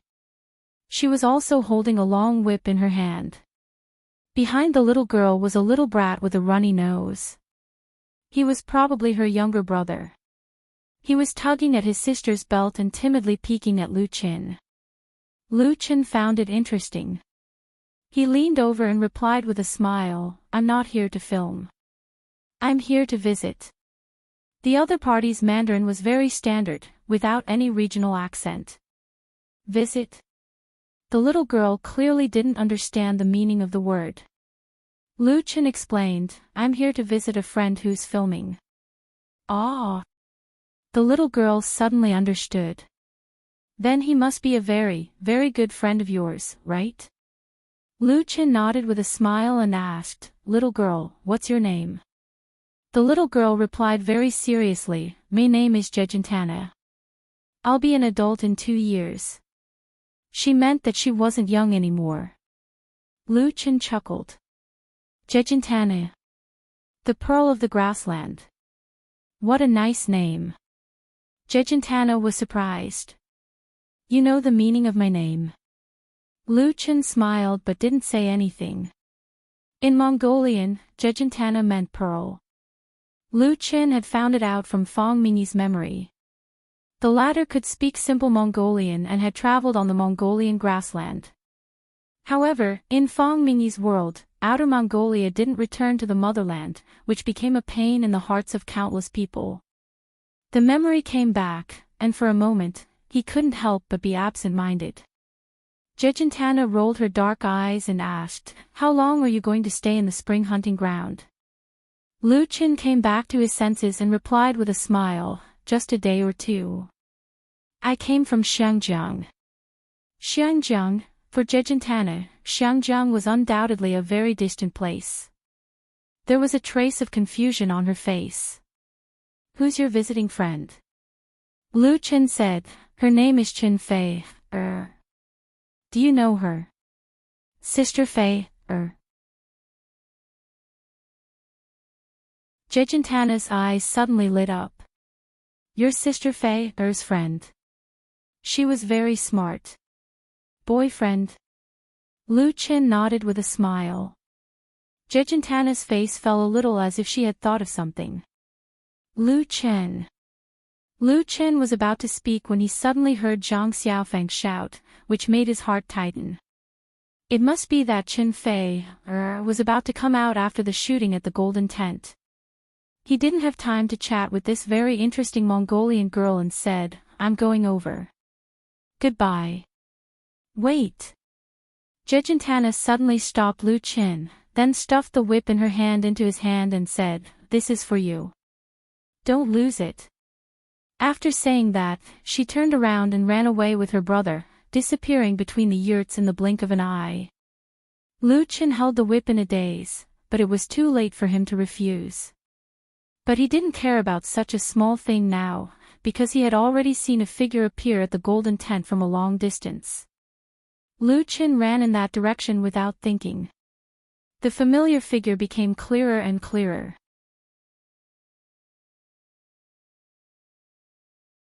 Chapter 459. With tired steps, Chen Fei walked out of the Khan's Golden Tent, which served as a temporary shooting site. What she wanted to do most now was to go back to the Mongolian yurt where she lived, lie on the bed covered with a velvet blanket, and have a good sleep. She didn't want to think about anything, and then sleep until the next morning. Shooting on location was very troublesome and tiring. It was undoubtedly a big test for Chen Fei, to travel thousands of kilometers from the prosperous and comfortable big city to the boundless Mongolian steppe. She started her career as a singer and had guest roles in several movies before. Autumn in My Heart was her first time to play the female lead role, which could be considered as her real entry into the film and television industry. But whether it was Autumn in My Heart or Full House of Romance, although the shooting of the 2 urban romance dramas was very busy, the crew took good care of her. In addition, many scenes were shot in the film and television city, so it was not very hard. Xingshi Long Song Line was completely different. As the annual drama of CCTV, this long TV series involved many characters. Chen Fei was not a top big shot among them. Naturally, she didn't want to get the best care. Moreover, the director of this TV series, Zhang Ku, had always been known for his strict requirements for actors in the circle. He was experienced and famous, and backed by the towering tree of CCTV, so he dared to point out the mistakes made by any big stars, and even scolded them. If a scene did not meet his requirements, Zhang Ke would let the actor perform again and again until he was finally satisfied. After the training of 2 TV series, Chen Fei's acting skills could be said to have improved a lot compared to before. But obviously, she could not completely meet Zhang Ke's standards, so she suffered a lot in this regard. Most importantly, even if she suffered a lot, Chen Fei would grit her teeth and stick to it. Not only because this TV series could greatly improve her position in the circle, but also because she wanted to prove her ability to everyone. Of course, in this way, she worked even harder. At this moment, Chen Fei could not help thinking of Lu Qin in Hong Kong. He must be living a good life. Maybe he was drinking coffee with a beautiful woman now, Lu Qin. Just as Chen Fei was letting her imagination run wild, the assistant beside her suddenly screamed. "Sister Fei, Lu Qin is here." Chen Fei was stunned for a moment. He wondered if he was hallucinating. Why is Lu Qin here? This wasn't Beijing or the Jinling film city. It was the hinterland of the vast Mongolian steppe, and the nearest city was hundreds of kilometers away. However, the next moment, Chen Fei saw Lu Qin running towards him. It really was Lu Qin. Chen Fei couldn't believe her eyes. The huge surprise instantly made her eyes blur with tears. All the tiredness, grievance, and bitterness in her heart disappeared, leaving only an incomparable sweetness. Under the watchful eyes of the public, she rushed forward and threw herself into Lu Qin's arms. Lu Qin hugged Chen Fei. In contrast, he was much more rational. He noticed all kinds of strange eyes from all directions, so he could only resist the impulse in his heart and did not make any overly intimate moves. He patted his girlfriend's back and whispered, "You've lost weight." The tears in her eyes suddenly fell. Chen Fei wanted to cry in his arms, but she didn't forget where she was.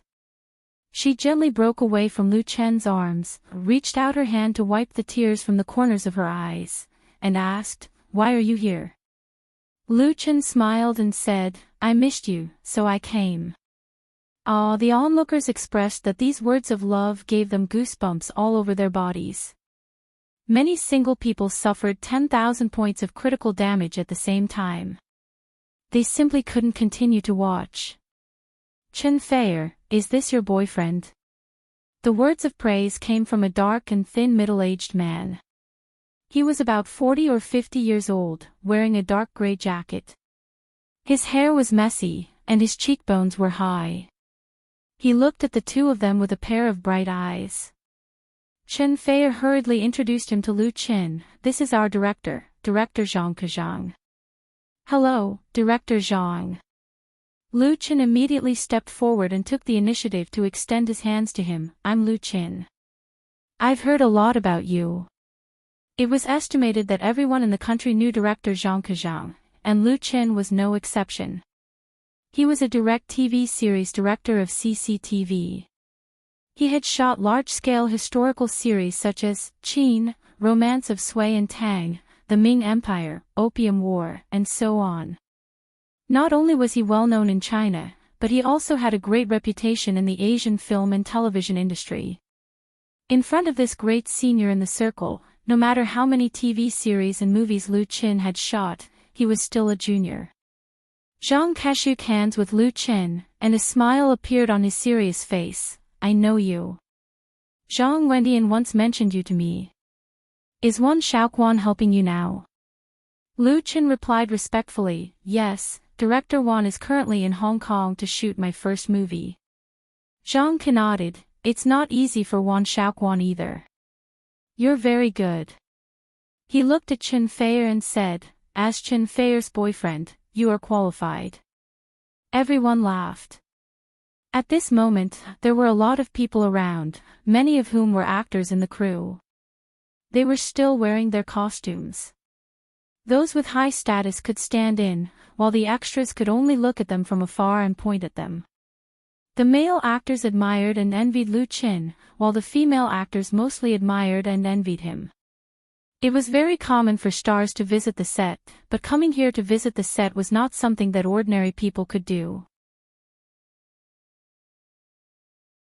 Lu Qin was a little embarrassed by their laughter. Chen Feier pursed her lips and smiled, and the corners of her lips curled up with the taste of happiness.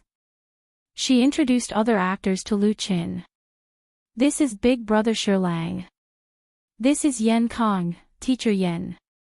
Sister Wan. The main actors that Chen Feier introduced to Lu Qin were all big shots in the film and television circle. The most famous one was undoubtedly Shirlang, who played the leading actor. He had won 3 major domestic film awards and starred in several popular films and TV series. Shirlang was tall and handsome. At first glance, one could tell that he was the image of a positive character. His attitude towards Lu Qin was very good, and he did not have the slightest airs of a big shot. After the introduction of a circle of people, Zhang Ke said, "You can go. Remember not to delay tomorrow's shooting." His words were sincere and meaningful. Several actresses giggled, and Shirlang and the others also smiled ambiguously. Chen Feier's face was red with laughter, and she hurriedly pulled Lu Qin to the tent where she lived.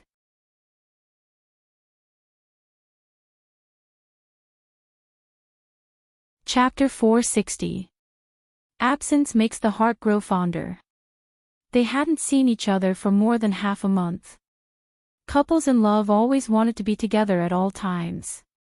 Being apart from each other was the most difficult thing to bear. When they met again, the flames of love would naturally burn especially fiercely. It was just that it wasn't dark yet, and the crew had just finished shooting. There were people coming and going outside the tent, and it was very lively. Under such circumstances, Lu Qin could only forcibly suppress the impulse and have a little warmth with Chen Feier to resolve his lovesickness. Chen Feier, who was blushing, grabbed Lu Qin's hand that was moving in her skirt. She said shyly with her beautiful eyes, "Okay, let's talk about it at night." Her eyes were so charming that they were about to drip water. She was very attractive. Fortunately, Lu Qin's willpower was strong enough. Otherwise, he would really push her down at all costs. He reluctantly withdrew his hand and lowered his head to kiss Chen Feier's pretty face. The two leaned against each other and talked about their respective situations. Lu Qin told Chen Feier everything he had encountered in Xiangjiang. Compared to Chen Feier, who was filming here, he could say a lot more. So most of the time, it was Chen Feier who was listening. After listening, Chen Feier said with a smile, "You're lucky. You actually got a like from Lu Gangxing. With him protecting you, you can do whatever you want in Xiangjiang's entertainment circle." What she said, Lu Qin was impressed by his girlfriend. She must have seen a lot of gangster films in Xiangjiang. "Do you know Lu Gangxing?" Chen Feier replied, "I've seen him twice, but I'm not familiar with him. My main friends in Xiangjiang are Sister Xu Jing." Lu Qin asked, "What about Madame Jean?" Chen Feier smiled and said, "Madame Jean is too smart. We can cooperate, but not be friends." Lu Qin nodded. He thought of Zhou Yi. Chen Feier's evaluation was very accurate. Madame Jean was not much different from Zhou Yi. Chen Feier picked up the whip on the bedside table and asked curiously, "Where did you get this?" "Oh." Lu Qin explained, "I met a Mongolian girl just now, Jejentana. She forced it on me. It was not good to throw away a gift from someone else, so when he came in just now, he casually placed it here."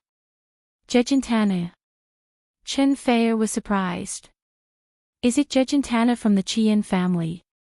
That pretty little girl?" Lu Qin wasn't sure. "I think so." Chen Feier's eyes widened. He waved the whip in his hand. "She gave you this whip, and you accepted it. You didn't return it to her." Lu Chen suddenly felt like he had fallen into a trap. Is there a problem? Qin Fei immediately laughed, shaking like a flower. She leaned on Lu Chen's shoulder and said with a smile, "This is a girl's whip for Mongolian girls. They are all made by themselves and usually only given to their sweetheart. It's equivalent to a token of love. Jejentana fell in love with you at first sight. That's why she gave you this whip the moment they met. You actually accepted it." Hee hee. Lu Chen didn't know whether to laugh or cry. How would I know? He really didn't know. In Fang Mingyi's memory of Mongolia, there didn't seem to be such a custom. Then I'll return it. Chen Fei criticized, "Jejentana is a good girl. Don't you think you're hurting her heart by doing this?" Lu Chen was speechless. Then what should I do? Chen Fei said with a smile, "You don't have to do anything. This was a custom in the past. It doesn't matter now. When Jejentana meets someone she really likes, she will naturally weave another whip. Actually, someone in our crew also received a whip. If Brother Sherlang hadn't found out what was going on later, I'm afraid he would have wrapped it up and brought it back." So that was how it was. Lu Chen was finally relieved. He knew that Chen Fei was deliberately teasing him. He reached out to tickle Chen Fei in revenge. Chen Fei was most afraid of tickles. She laughed and dodged. Suddenly, she grabbed a whip from behind her like a magic trick and waved it at Lu Chen. She said proudly, "Don't you dare bully me. I have one too. Be careful, or I'll whip you." Mongolian women were like wild horses on the grassland. Timid and wretched cowards couldn't conquer them. They liked real men, and this whip was used to tame wild horses. Taking the initiative to give the whip represented entrusting one's fate. On the other hand, it could also be used as a weapon to whip unfaithful men. It had a double meaning. Jejentana had taught Chen Fei how to weave her whip. It was actually very easy to distinguish an ordinary whip from a girl's whip. The latter had a red concentric knot on the handle, so it was very easy to distinguish. The sweet time always passed quickly. In the blink of an eye, the sky turned dark. The herdsmen set up a bonfire on the grass by the river and invited the crew to join their feast. Lu Chen was lucky enough to sit together and enjoy the fragrant roast lamb and horse milk wine. All the main members of the crew were present. Director Zhang Ku, the main actor Sherlang, and the others were all sitting around the bonfire. Here, regardless of their status in the circle, they were all guests of the Mongolian herdsmen who were enthusiastic and generous. The bonfire blazed, fireflies danced, and a bright moon hung high in the sky. The grassland shrouded in the night sky was exceptionally beautiful. When they were drunk, a burly man stood up and said loudly, "Ladies, men, let's dance and welcome our friends from the capital." Chen Fei lowered her voice and said to Lu Chen, "This is Jejentana's father, the owner of the spring hunting ground. We all call him Uncle Begging Face." The young herdsmen around them stood up one after another. A few old Mongolians played the horsehead zither and the peace drum, instantly pushing the atmosphere to a climax. The Mongolians were a people who loved singing and dancing. Their songs and dances had been passed down from generation to generation. Even today, they still had a charming charm. They were passionate, bold, and full of optimism, making people smile when they heard them. Under their lead, the crew also cast aside their reservations and sang and danced along, sharing the joy together. After the song was finished, one of the herdsmen shouted, "Let the guests sing a song too, okay?" "Okay." The young herdsmen cheered loudly and applauded in unison. As the saying goes, it's hard to refuse hospitality. Under such circumstances, how could the guests not show their skills? Therefore, everyone's eyes fell on Lu Chen and Chen Fei. When it came to singing, who could compete with this couple? Lu Chen and Chen Fei looked at each other.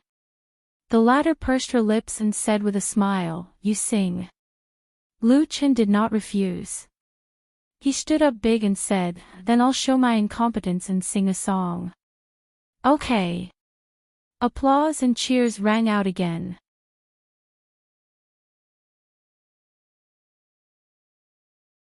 Chapter 461.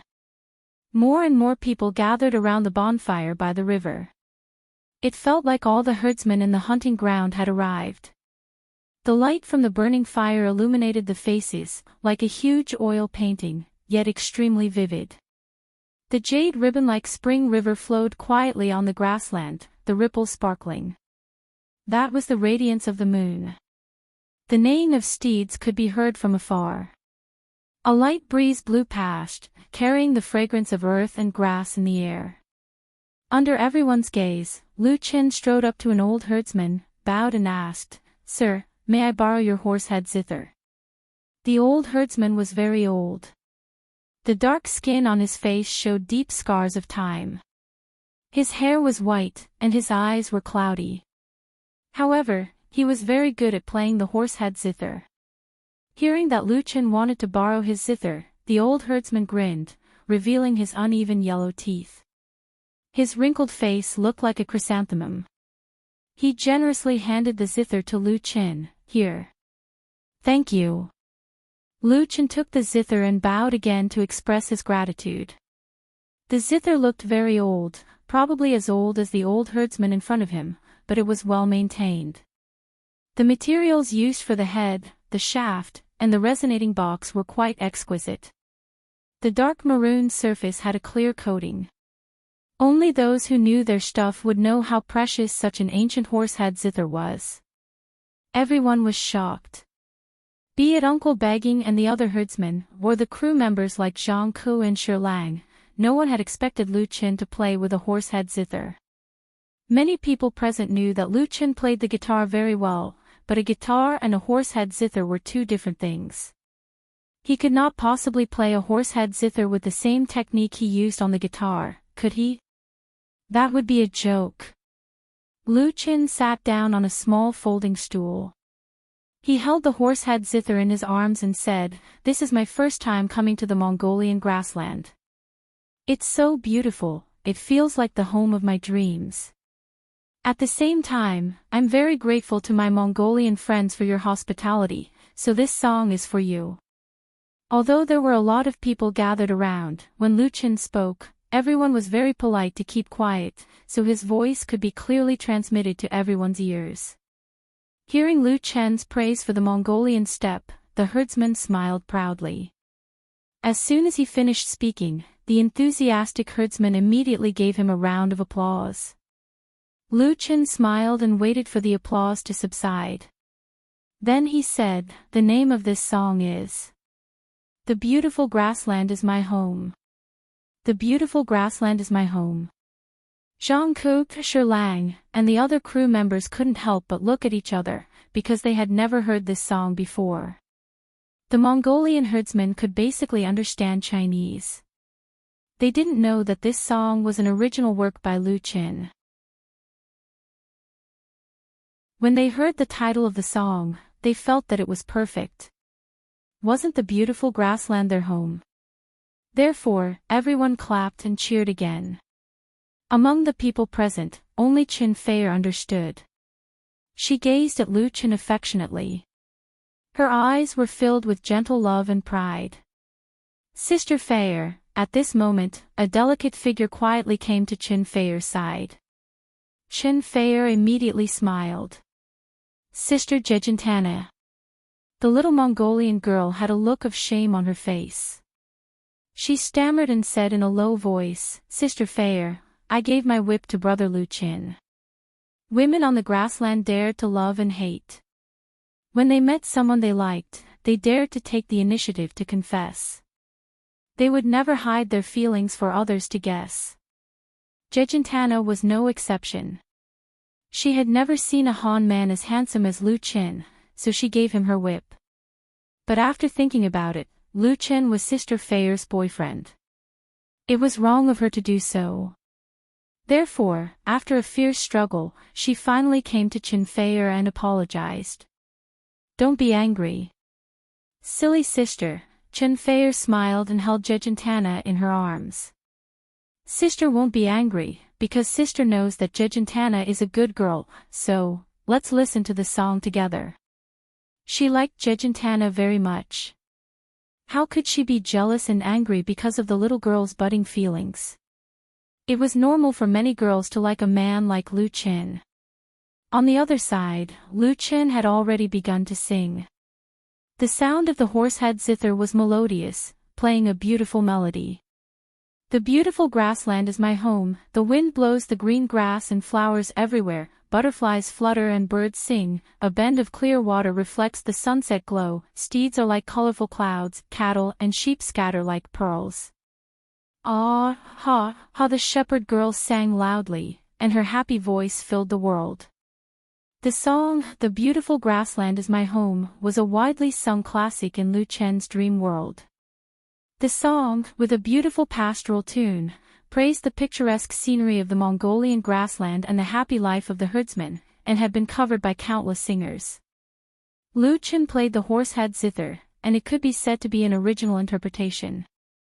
The first two bars were a series of upward and upward movements, as if herdsmen were climbing high to overlook the vast grassland, the yurts blooming like lotus flowers and the cattle and sheep scattered on the pasture like pearls, making people involuntarily immersed in the atmosphere created by the song. Later, there was a sublimation in the music, pouring out the infinite praise of the herdsmen for the beauty of their hometown. The continuous ups and downs and a progressive sense of narration made the lyrical color of the song more rich.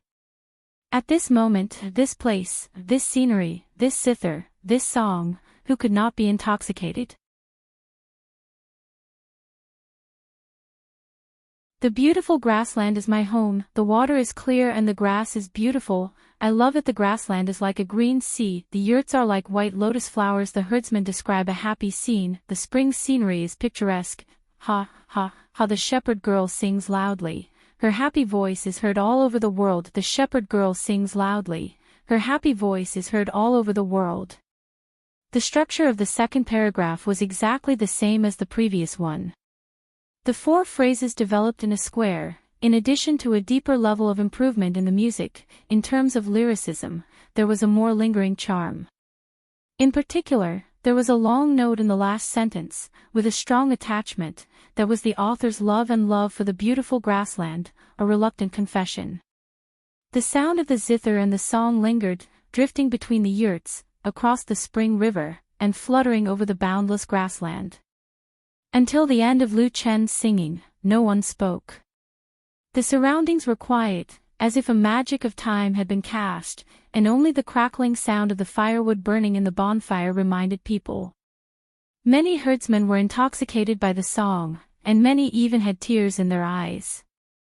Born here, grow up here, sing here, cry here, and die here. Perhaps they did not know these words, but their love for their hometown had long been integrated into their bones and blood, and that strong and blazing emotion was completely aroused by Lu Chen's singing at this moment. "The beautiful grassland is my home." Note: "The beautiful grassland is my home." Lyricist, Huohua/composer, Alateng Ol.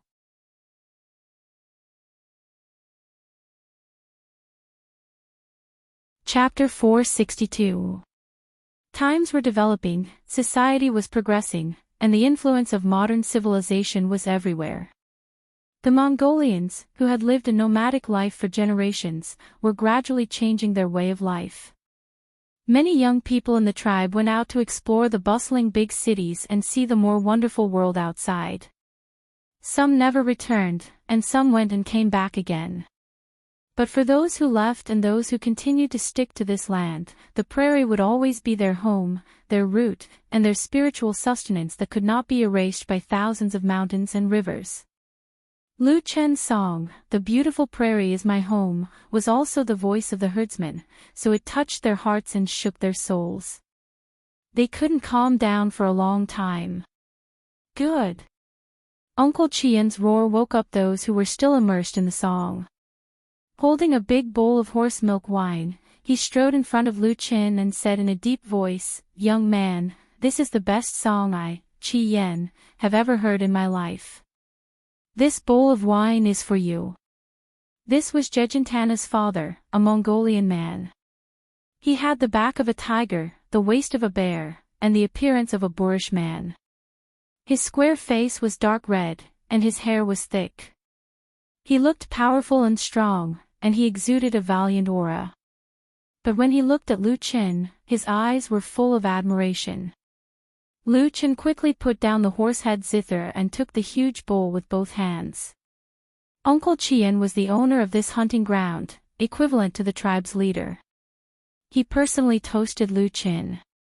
Even if he was drunk, he couldn't refuse this bowl of wine.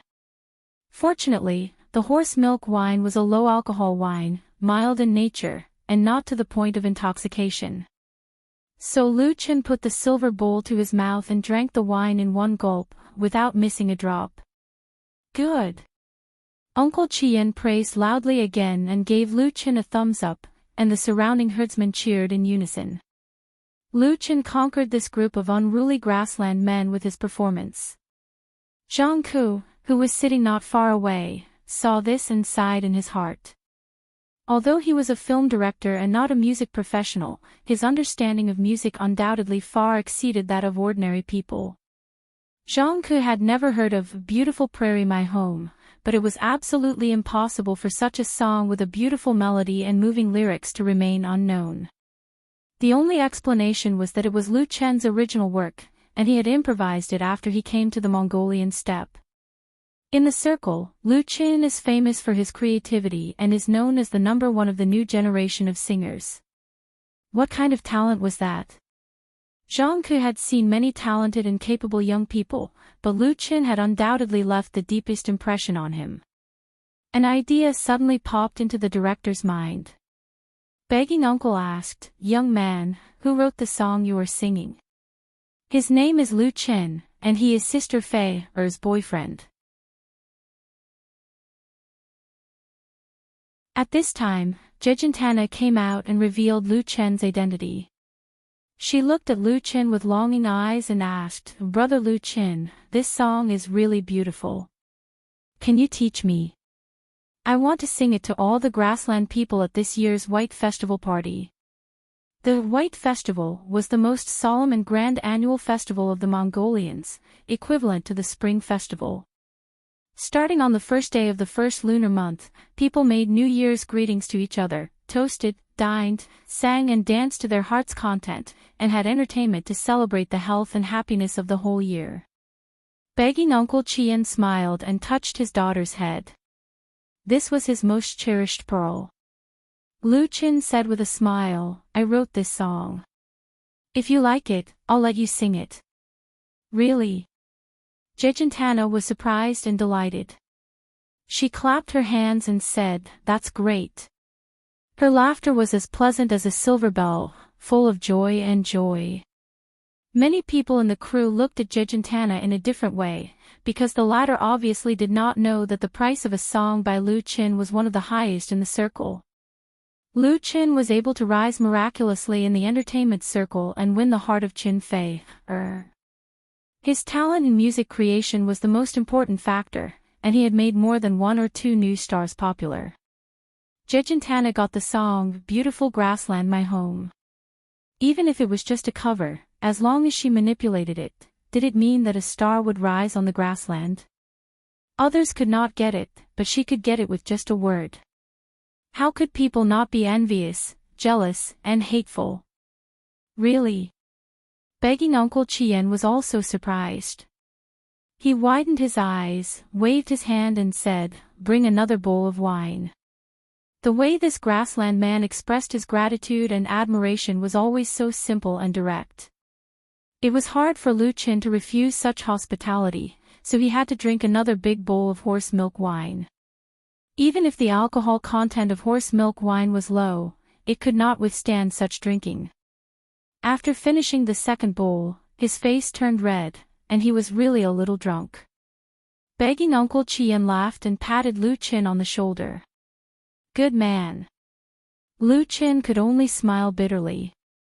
After the bonfire dinner, Lu Chen was supported by Qin Fei, and staggered back to her tent. Helping Lu Chen lie down on the soft and comfortable bed, Qin Fei, fetched some hot water, wrung a towel in the basin, and thoughtfully put it on his face. The heat seeped into the skin through the pores, making people feel comfortable, and also made Lu Chen's drunkenness dissipate a lot.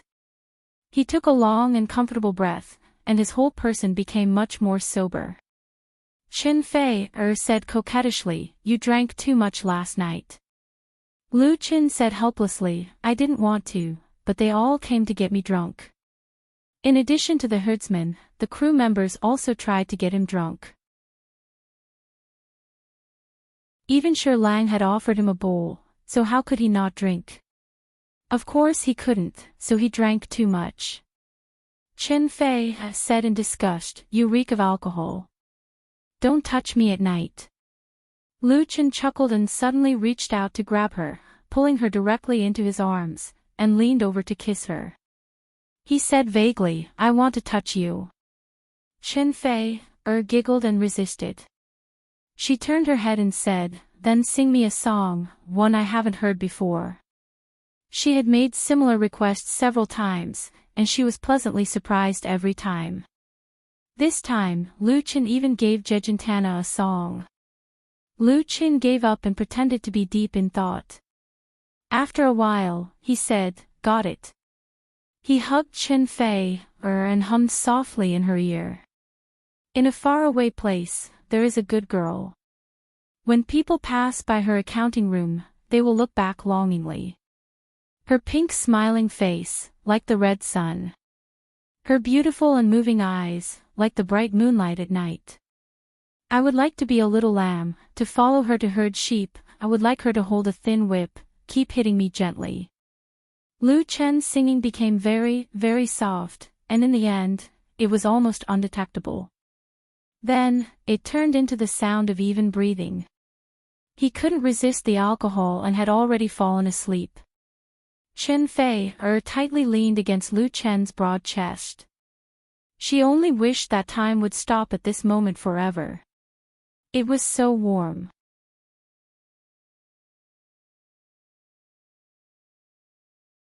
Chapter 463.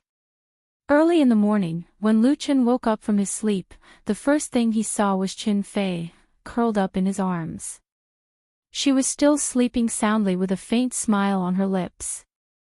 Lu Chen hugged her arm tighter and sniffed the familiar fragrance of his girlfriend. He didn't want to get up. Achoo! However, a knotty strand of hair accidentally touched Lu Chen's nose, causing him to sneeze. As a result, Qin Fei, was woken up. Lu Chen rubbed his nose in embarrassment and asked with a smile, "You're awake. Why don't you sleep a little longer?" Qin Fei shook her head and leaned her body against Lu Chen lazily. She said in a sweet voice, "I still have filming today." It was wishful thinking to sleep in when working in Director Zhang's crew. No matter how famous you were, you still had to abide by his rules. Otherwise, the wisest choice was to leave. Zhang Ke had reminded her yesterday, so Qin Fei, didn't dare to take it lightly. Sigh. Lu Chen couldn't help but sigh. He traveled thousands of miles to visit the Mongolian grasslands. He thought that he could spend the night with Qin Fei, and enjoy the scenery of the grasslands together, but it turned out to be just a dream. Qin Fei, giggled and turned her head to kiss her boyfriend to comfort him. How could this be enough? Lu Chen had to press her under his body, ready to seize the time to do something indescribable. Speaking of which, the best time last night was wasted. It was an unforgivable mistake. After being separated for more than half a month, Qin Fei, was also aroused and passionately catered to him. Sister Fei, Brother Lu Chen.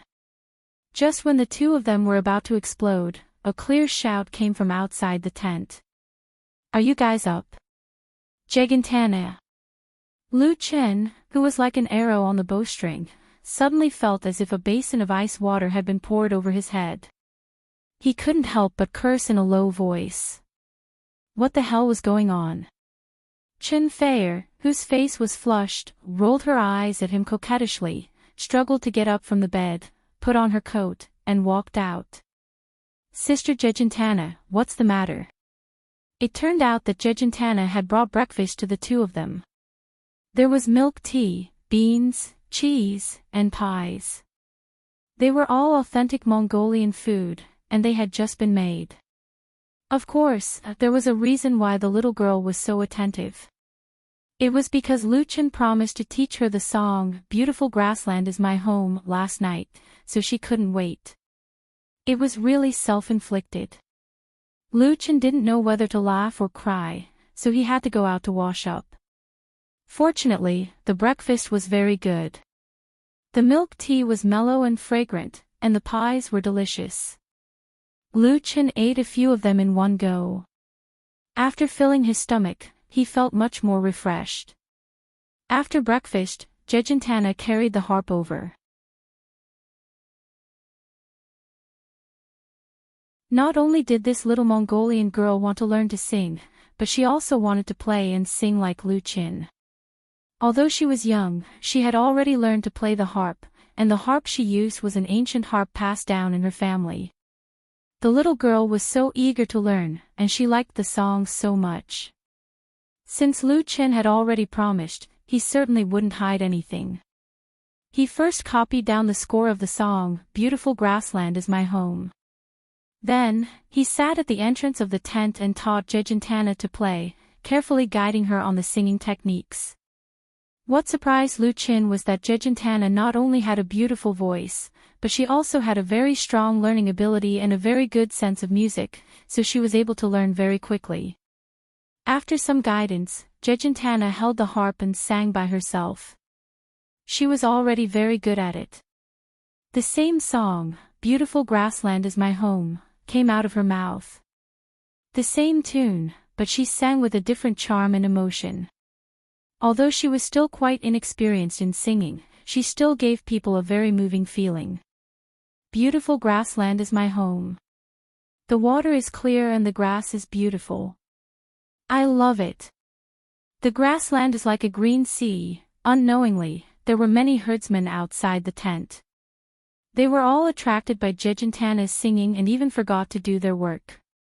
When Jejentana finished singing, "Beautiful Grassland is My Home," everyone applauded in unison. Jejentana's face was red, and she looked very cute. The whole process was recorded by Chen Fei, who was sitting at the side, with her phone. She uploaded the video to her blog, added a simple title, and posted it. Although the spring hunting ground was in the hinterland of the Mongolian grassland, it had been covered with mobile signal more than 10 years ago. One could still go online through the 4G high-speed network here. When Chen Fei was filming on the grassland, she would check her blog every day and post a few stills for her fans to see. This was also a form of promotion for the TV series. However, this morning's video post was especially different. That was because Chen Fei and Lu Chen's fans had finally found a guy who had been missing for a while. I was wondering where Lu Chen had gone. There hasn't been any news recently. Turns out he went to film a TV series. Does Lu Chen have a role in this TV series? I haven't seen him before. He's probably going to accompany my Fei. My Chen is mighty. They're not showing off their love this time. Who is this Mongolian girl? Could she be Lu Chen's student? She's so pretty, I like her. What's the name of this song? I've never heard it before. It's too good. Truth. Truth too. The fans' curiosity was immediately piqued by the video. Everyone asked if Lu Chen had been accompanying Chen Fei on the set and why he had not been seen for a while. Who was this Mongolian girl? And this song, the Waves blog was in an uproar, and the Shuaiquan hunting ground was also lively. Director Zhang Ke came over. Seeing this person, Chen Fei was so scared that he quickly put away his phone and quickly got up to say, "Director Zhang, you don't have to worry. Zhang Ke smiled and waved his hand, saying, "I'm here to discuss something with Lu Qin. This great director was here for my beautiful home on the prairie." He wanted to get Lu Chen's authorization to use this song as an interlude in Grand Event Song Parade. Of course, the lyrics would have to be slightly modified. In this regard, Lu Chen would certainly not refuse. Any songwriter would not refuse to use their work in a big CCTV drama. This was a good thing to enhance their own style and status. It was usually something they could not ask for. As for the authorization fee, it did not matter at all. Interestingly, Zhang Ke originally planned to let Qin Fei sing this song, but after hearing Jejentana's voice just now, he changed his mind. This song would be sung by this Mongolian girl.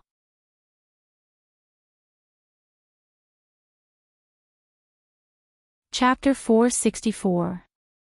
Qin Fei's number of fans on Waves had already exceeded 20 million, and was currently approaching the 30 million mark. The rapid growth of her popularity was entirely due to the success of two popular TV series and her new album. She was now at the height of her popularity in the pop music industry. After entering the film and television industry, she had a smooth road all the way to the top. She had the posture of becoming the queen of film, television, and song. Therefore, although Qin Fei's blog fans were not the most, and there were many more than her fan activity was extremely high. The ratio of clicks, comments, forwards, and likes on a blog post was among the highest. The number of fans was very low, unlike many star artists who operated like zombies. A high number and high activity brought high commercial benefits. If one wanted to make a name for themselves through Qin Fei's blog, they would have to pay at least 1 or 2 million yuan. Even so, apart from formal endorsement products, Qin Fei rarely used blog posts to earn this kind of extra money. She treated Waves' blog as a platform for communication and interaction with her fans, not a tool for commercial profit. It was precisely because of this that fans were also keen to read her blog. Especially recently, Qin Fei would show off her love and abuse her love and single love from time to time on her blog, which always attracted a lot of criticism. Interestingly, among the netizens who read Qin Fei's blog, many were Lu Chen's fans. Through Qin Fei's blog, they could hear Lu Chen's original works from time to time. When this video was posted today, Qin Fei did not think too much about it. She liked Jejentana very much, and then felt that the scene of Lu Chen teaching her to play and sing was very beautiful and touching, so she filmed it and shared it with her fans. Beautiful things naturally had to be seen and experienced by everyone. But inadvertently, Qin Fei made Jejentana popular. As a Mongolian girl, Jejentana's appearance could first make the eyes of the majority of netizens light up. Her pure beauty and cuteness, coupled with very ethnic characteristics of clothing, coupled with a natural voice, instantly conquered countless otakus.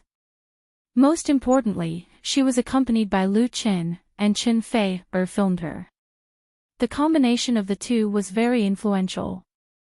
There was no need for deliberate promotion, and it could still produce a sensational effect.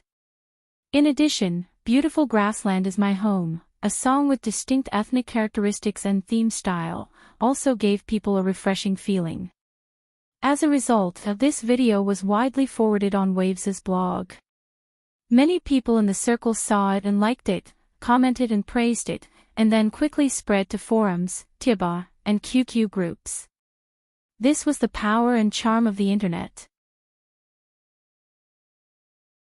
Something that had just happened thousands of miles away could be transmitted in all directions in an instant. It was like a butterfly flapping its wings on the grassland, and it could set off a storm in the distance. In the process, people couldn't help but ask curiously, who is this Mongolian girl? Unfortunately, Qin Fei turned off her phone after posting her blog post. She had a lot of shooting tasks today. She needed to go over in advance to put on makeup and dress up. She had no time to pay attention to the feedback on the blog, so naturally, she couldn't answer fans' questions. On the other side, the discussion between Zhang Ku and Lu Qin went very smoothly. Zhang Ku also liked this song, Beautiful Grassland is My Home. The TV series he was shooting was also called Xingshi Song. Naturally, he needed a lot of musical works to enrich the theme. Ancient songs and ancient music were certainly indispensable. A song with distinctive ethnic characteristics like Beautiful Grassland is My Home could also be fully integrated into it. For Lu Qin, this impromptu song was different from his other popular works. Its real value could not and should not be measured by money. In fact, in his current position, money was very meaningless. Therefore, Lu Qin licensed this song to CCTV for a symbolic copyright fee of 1 yuan. This approach was not pioneered by Lu Qin. Of course, Lu Qin could clearly negotiate the licensing fee with CCTV according to his own position. CCTV could definitely pay hundreds of thousands of yuan. But in this way, he couldn't expect CCTV to invest resources to promote the creator or content related to the creator. Therefore, there was no point in haggling over it. The licensing fee for a song was at most tens of thousands. It was very cost-effective to use it in exchange for a friendly cooperative relationship with CCTV. Zhang Ku contacted the relevant departments of CCTV, and Lu Qin contacted his own studio. With the help of fax, the two sides quickly settled the contract. It only took more than an hour. Zhang Ku was very happy about this. After signing the contract, he shook hands with Lu Qin and said, "Don't worry, I won't bury this work." In director Zhang's view, Lu Qin was really considerate. If he bargained with CCTV for a small profit, it would inevitably take up a lot of his time and energy. That would be very bad for his mood. Since Lu Qin was willing to pay, he must give something in return. This was also the rule of the circle. Lu Qin said with a smile, "Thank you for your kindness, Director Zhang." Zhang Ku waved his hand. He thought for a moment and said, "There's no other way today. Tomorrow, I'll rearrange the work and give Qin Fei a day off. You can go out and have fun."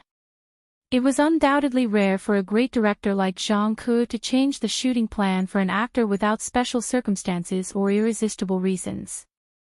It was also because he appreciated Lu Qin and Qin Fei. In addition, Lu Qin flew over from Hong Kong to visit the set. It was reasonable to give the two young people some time to get together. Lu Qin was naturally grateful. The next day, Qin Fei really got the opportunity to take a day off. So Lu Qin borrowed 2 horses from Uncle Begging Face and went to the hunting ground with Qin Fei. They enjoyed the beautiful scenery of the prairie together and were affectionate. It was a pity that good times were always short-lived. On the 3rd day after arriving at the hunting grounds, Lu Qin had no choice but to embark on his return journey. When it was time to say goodbye, Qin Fei was reluctant to leave, while Jejentana's eyes were red from crying. Although they had only known each other for a short time, the Mongolian girl had a special feeling for Lu Qin. She really hoped that Lu Qin could stay here and teach her how to play the piano and sing. Seeing that she was so sad, Lu Qin had to make an appointment with her to come to Beijing when she had a chance. Uncle Begging Face, on behalf of the herdsmen in the hunting ground, sent Lu Qin a hada that represented good wishes. After saying goodbye to his beloved girlfriend and the Mongolian prairie, Lu Qin returned to Beijing on November 7th.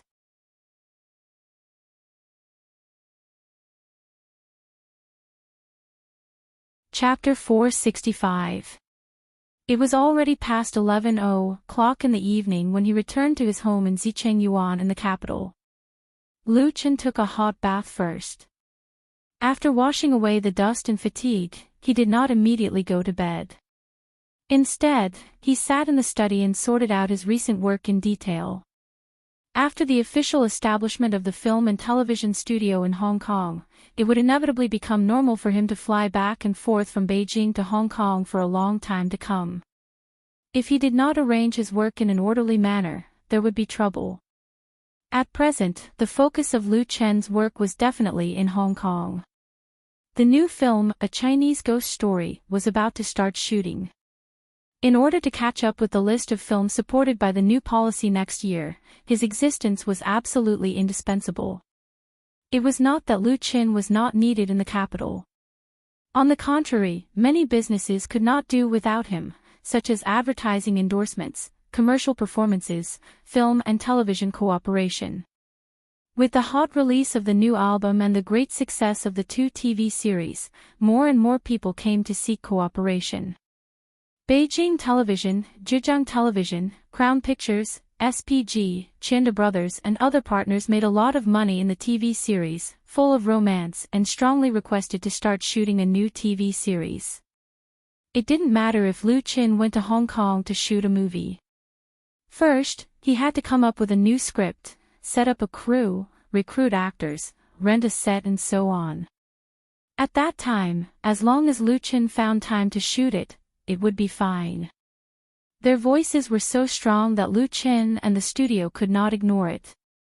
Although it was definitely too late this year, it was not a problem to start shooting the new TV series in the first half of next year. So he had to write the script for the 3rd TV series.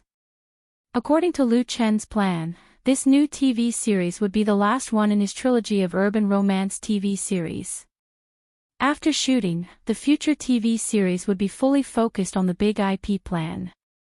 The Smiling, Proud Wanderer, The Legend of the Condor Heroes, The Legend of the Condor Heroes, The Heaven Sword and Dragon Saber, a piece of A4 copy paper was filled with his writing. After several revisions, his thinking gradually became clear. Ring ring at this time, the landline phone on the desk rang. The caller ID showed that it was Lu Shi. Lu Chen answered the phone. Sister. Lu Shi asked, when did you come back? Lu Chen replied, I just came back. I was afraid that you were already asleep, so I didn't call you. You haven't slept yet. How can I sleep? Lu Shi snappily said, you found a good seedling in the Mongolian steppe, why didn't you sign him? Ah. Lu Chen was confused. What good seedlings?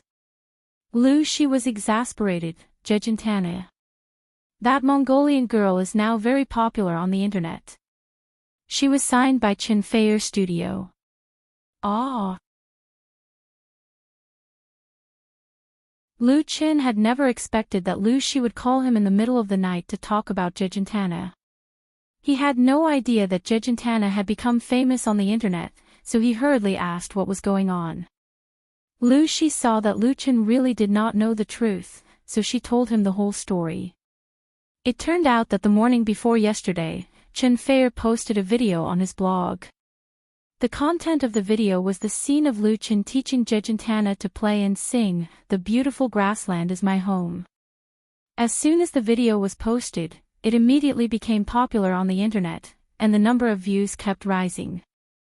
The number of comments and reposts on Chen Feier's blog post had exceeded 1 million today, and it reached the top of the homepage of Waves's blog.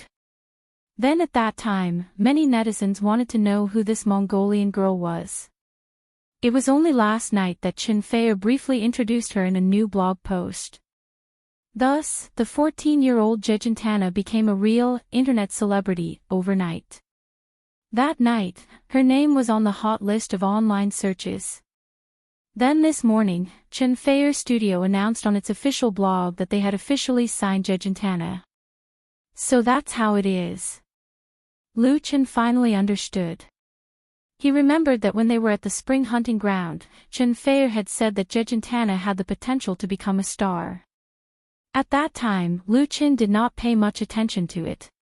He did not expect that Chen Feier would directly sign Jejentana. Lu Shi was unhappy. She scolded, "You're forgetting about your sister when you have a wife. Wouldn't it be better if we signed Jejentana ourselves? We can't possibly rely on you to support the Beijing studio forever, right?" The original purpose of the establishment of Lu Chen Studio was to serve Lu Chen alone, but as his fame grew and his career grew, the studio's expansion was inevitable. Now, Beijing studio had been doing business with the outside world. The recording studio that had been invested in the construction of was not idle, and the daily work schedule was full. But this obviously could not meet Lu Shi's expectations, because in the circle, many star studios were developing into entertainment agencies. She also hoped to expand Lu Chen's studio into a real first-class company in the industry. Therefore, the original strategy of not poaching people and not signing people was changing. After more than a year, Lu Shi had treated Lu Chen's studio as her own business. She had long given up the plan to apply for graduate school and devoted herself to work. It could be said that without her efforts, Lu Chen might not have achieved what he had today. Now seeing such a good seedling like Jejentana being signed by Chen Feier, even if the other party was her future sister-in-law, Lu Shi was very unhappy. He had a wife and forgot about his sister. Lu Chen did not know whether to laugh or cry. Why don't I talk to Feier?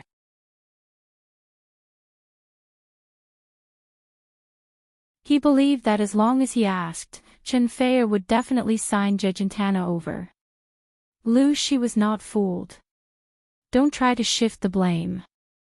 Do you think I would fight with your girlfriend? If you have the ability, you can discuss with Feier and merge the two studios into a new company. Then you don't have to separate. Lu Chen suddenly realized that after saying so much, this was probably his sister's real idea. But thinking about it carefully, her proposal was very reliable and operable. It was the so-called strong combination, and the effect was definitely greater than two. The only problem was that the two were not married or engaged yet. Merging the studio was not a small matter. He did not know what Chen Feier thought. Of course, Lu Shi did not really want Lu Chen to make the decision immediately. She just made a good suggestion. In the end, the decision was still made by Lu Chen and Chen Feier. His sister cared about Lu Chen's life and told him about his mother and sister in Binhai.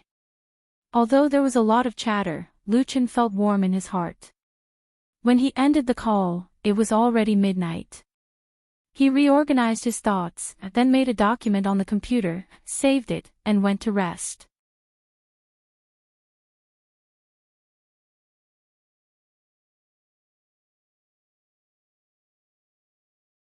Chapter 466. Good morning, Director Liu. The beautiful front desk lady bowed, and her sweet voice made Lu Chen couldn't help but take another look at her. The front desk of Lu Chen's studio had always been Sister Xiao Mei. Not long ago, she was transferred to Lu Shi's assistant, which could be considered a big upgrade. This front desk lady was recently recruited. At that time, Lu Chen just went to Xiangjiang.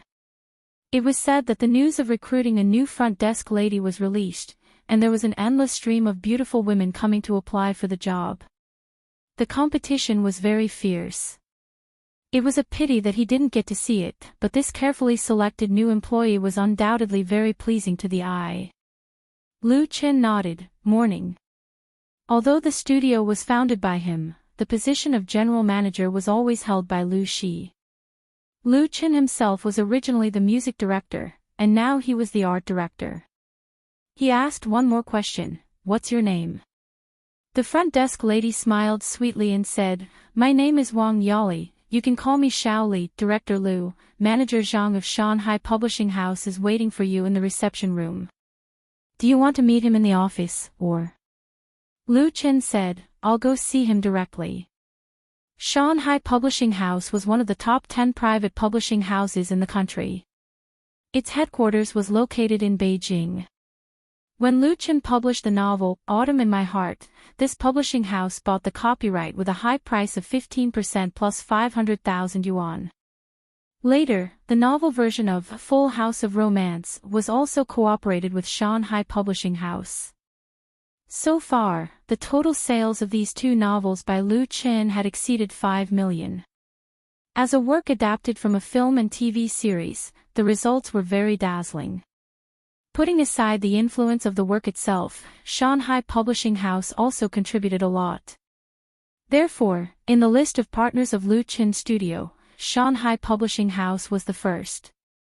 Manager Zhang of Shanghai Publishing House, Zhang Yaoqing, and Lu Qin knew each other. This deputy general manager cum chief editor personally ran to the studio to wait for Lu Qin. Of course, Lu Qin had to personally come out to receive him. Manager Zhang, long time no see. In the reception room, Lu Qin once again saw Zhang Yaoqing, a middle-aged man with a refined temperament. Zhang Yaoqing shook hands with Lu Qin and said with a smile, "Director Lu, you are a busy man. It's not easy to find you." Lu Qin was ashamed. "Recently, I have been preparing to shoot a movie in Xinjiang. I really can't be here." Zhang Yaoqing said, "This time, let me directly sign the contract. This time, let's just sign the contract." At this time, Zhang Yaoqing introduced the young woman he brought with him to Lu Qin. "This is Zhou Lu, my assistant editor. She is in charge of editing The Smiling, Proud Wanderer." Lu Qin nodded to the other party and said with a smile, "Hello, Li." Zhou Lu was in her 20s. She looked ordinary and wore thick glasses. Facing Lu Qin, she was obviously a little flustered. She wanted to reach out but retracted her hand. Her face was flushed. Lu Qin said with a smile, "Thank you for your hard work. Let's talk in the office." "Let's talk in the office." Of course, Zhang Yaoqing had no objections. He silently glared at Zhou Lu, a little exasperated at her for failing to meet his expectations. He brought his niece here today because he wanted her to see the world, get to know Lu Qin, a promising young man, and expand her horizons and contacts. He didn't expect Zhou Lu to be so bad. She didn't have the confidence she usually had at work. It could only be said that Lu Qin's charm was too great, or his halo was too dazzling.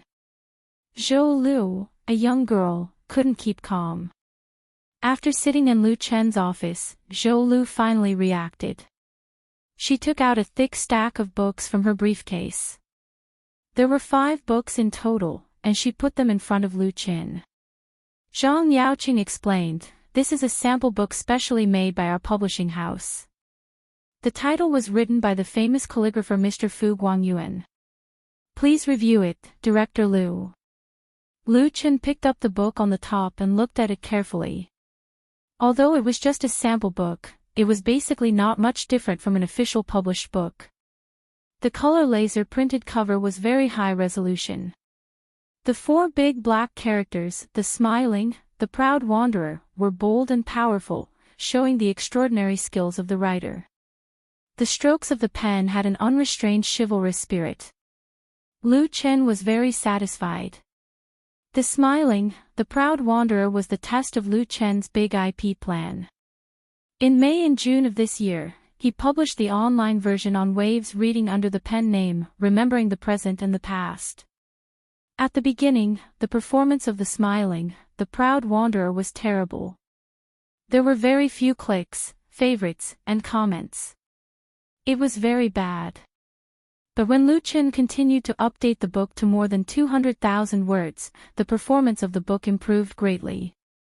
More and more readers liked the book, and it was also invited to sign a contract with the book website. Of course, it was impossible for Lu Qin to sign a contract with Waves Reading. Later on, he slowed down the speed of updating the book. When the book reached 500,000 words, he stopped updating and made a publication announcement. At this time, the number of favorites of The Smiling, the Proud Wanderer on Waves Reading had exceeded 30,000. Lu Qin was not in a hurry for the operation of this new martial arts novel. Unlike movies or TV shows, a good book's reputation needed time to be accumulated and brewed. Just like wine in the cellar, the longer it was kept, the more fragrant it would be. Now that it was almost ready, Lu Qin would officially publish it and push it to the market. Then he would properly operate it to pave the way for a series of works such as The Legend of the Condor Heroes and Demigods and Semi-Devils in the future. There were 5 volumes of The Smiling, the Proud Wanderer, with about 1 million words. The design and binding of the book were antique, and the layout of the text was neat. Undoubtedly, Shanghai Publishing House had put a lot of effort into it. When Lu Qin was reviewing the sample book, Zhang Yaoqing was not calm. When Lu Qin's studio brought the manuscript over, the publishing house had a dispute on the specific terms of the contract, because the author of The Smiling, The Proud Wanderer was not famous in the martial arts circle and had no previous works. There was definitely a risk in publishing such a book. It was easy to lose a lot of money if the royalty and the guarantee were involved. But after Zhang Yaoqing read The Smiling, The Proud Wanderer and knew the feedback of the readers who read this book on Waves Reading, he resolutely decided to sign the contract according to the highest level of treatment for authors. This is not only the need to continue the good cooperation with Lu Qin Studio, but more importantly, Zhang Yaoqing has a strong interest in this martial arts novel. His professional sensitivity tells him that in the traditional book reading market, The Smiling, Proud Wanderer definitely has a place. Therefore, after knowing that Lu Qin had come back from Hong Kong, he immediately went to visit him and sent the sample book that he had carefully prepared, to ensure that he could get the publishing contract. Zhang Yaoqing believed that his sincerity was enough to get this cooperation. And in fact, he was not disappointed.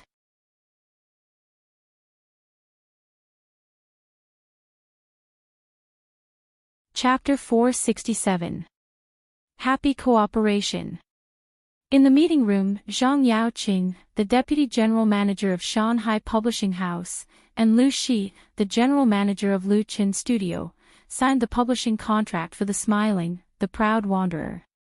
Zhang Yaoqing shook hands with Lu Shi and Lu Qin with a big smile on his face, and said sincerely, "Don't worry, we, Shanghai Publishing House, will devote all our resources to the promotion of this novel, and make The Smiling, The Proud Wanderer a hit in the book market at the end of the year." There were 5 volumes of The Smiling, The Proud Wanderer, with 1 million words. According to the publishing contract signed by both parties, the first print run would be 100,000 copies of the hardcover edition, and 200,000 copies of the paperback edition. The total first print run would reach 1.5 million copies. For a novel written by a newcomer, and it was not a traditional best-selling novel, the first print run of The Smiling, The Proud Wanderer was undoubtedly too large. If it did not sell well, Shanghai Publishing House would suffer a great loss. As the leader of this publishing cooperation, Zhang Yaoqing also bore a considerable risk. To some extent, he was betting on his career and reputation in the circle. Of course, Zhang Yaoqing would not fight a battle he was not sure of. In addition to his confidence in the quality of the book, he knew the popularity of The Smiling, The Proud Wanderer on the internet, and the promotion of Shanghai Publishing House, Lu Qin and Qin Fei, Studios. The real risk was not that big. The 2 big names had more than 50 million fans on Wave's blog. Even with a discount, the sales of 300,000 copies was not a big deal. The serious thing was that if The Smiling, The Proud Wanderer became a hit under Zhang Yaoqing's leadership and created a new best-selling novel genre, then his reputation and status in the circle would definitely be enhanced big. Lu Shi smiled and said, "Thank you, General Manager Zhang." "You're welcome," Zhang Yaoqing asked tentatively. "To be honest, I admire the author of The Smiling, The Proud Wanderer very much. He must not be an ordinary person to be able to write such a wonderful novel. Can you invite him over for dinner?" In this publishing contract, Lu Qin Studio signed the contract as the agent of the author, and the author himself did not appear. Zhang Yaoqing did not find any information about Remembering Now and Ancient on the internet. This made him very curious, and he wanted to take this opportunity to get to know him. If The Smiling, Proud Wanderer really sells well, then it will be easy to talk about the follow-up works. Although Lu Qin Studio is the sole agent of the author, it also has to consider the author's preference, right? Zhang Yaoqing didn't mean anything else. It was nothing more than the professional experience of a veteran. Lu Qin and Lu Shi looked at each other, and the latter said with a smile, "I'm sorry, Mr. Zhang.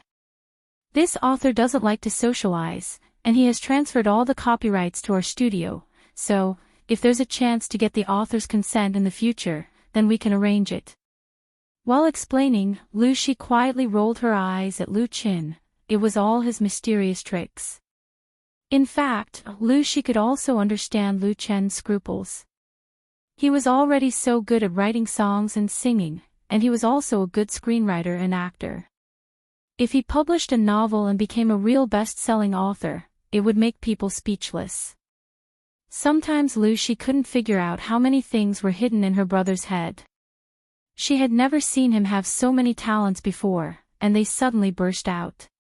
It was not a bad thing to keep a low profile. Zhang Yaoqing regretted, that's a pity. He didn't think that Lu Shi was deliberately perfunctory to prevent him from contacting the author, because with the strength and status of Lu Qin's studio now, there was no need to play this kind of trick. Moreover, many talented writers did not like to socialize. Often, only by devoting themselves wholeheartedly to writing could they create truly outstanding and classic works.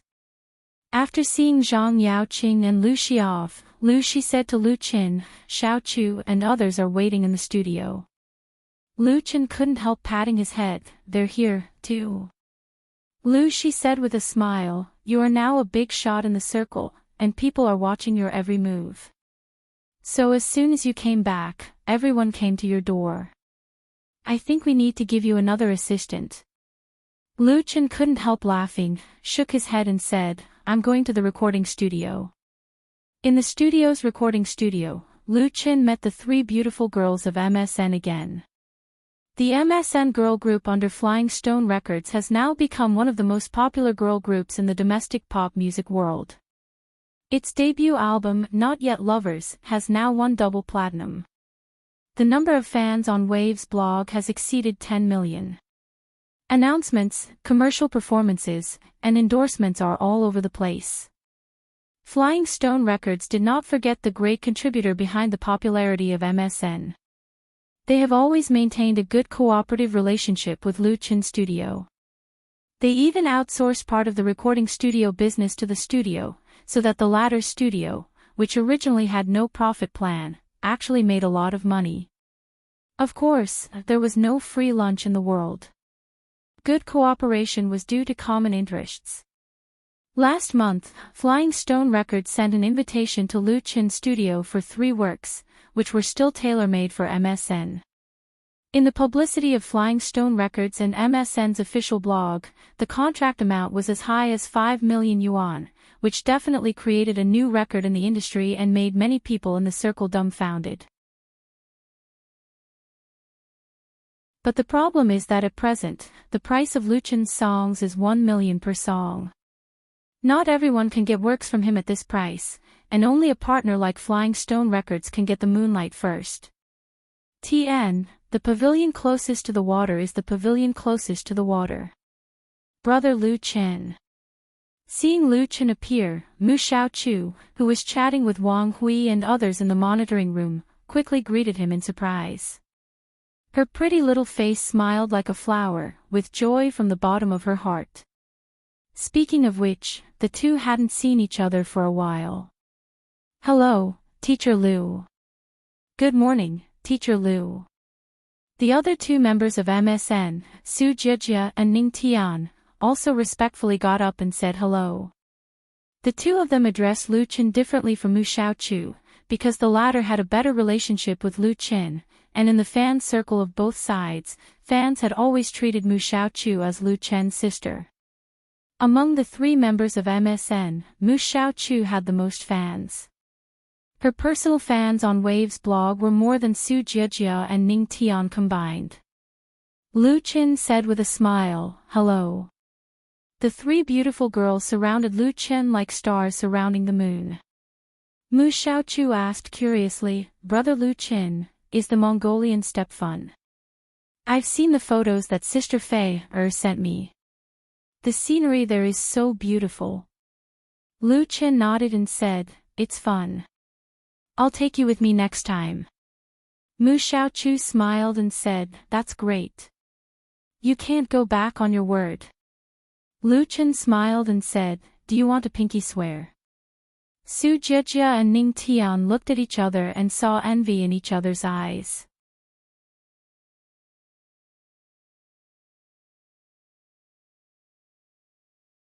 Chapter 468. Lu Qin and Mu Xiaochu met each other because they participated in Singing China. At that time, both of them were grassroots. One was a Beijing drifter struggling in Beijing, and the other was a freshman with no fame, background and connections. In the end, both of them were ranked among the top 10 singers in the country at the same time. Many of Lu Chen's fans, especially the members of Lu Jiajun, knew and liked the girl who often appeared around Lu Qin at that time. Everyone affectionately called her Little Sister Xiaochu. Later, when Lu Qin and Qin Fei fell in love, it did not affect the relationship between the two.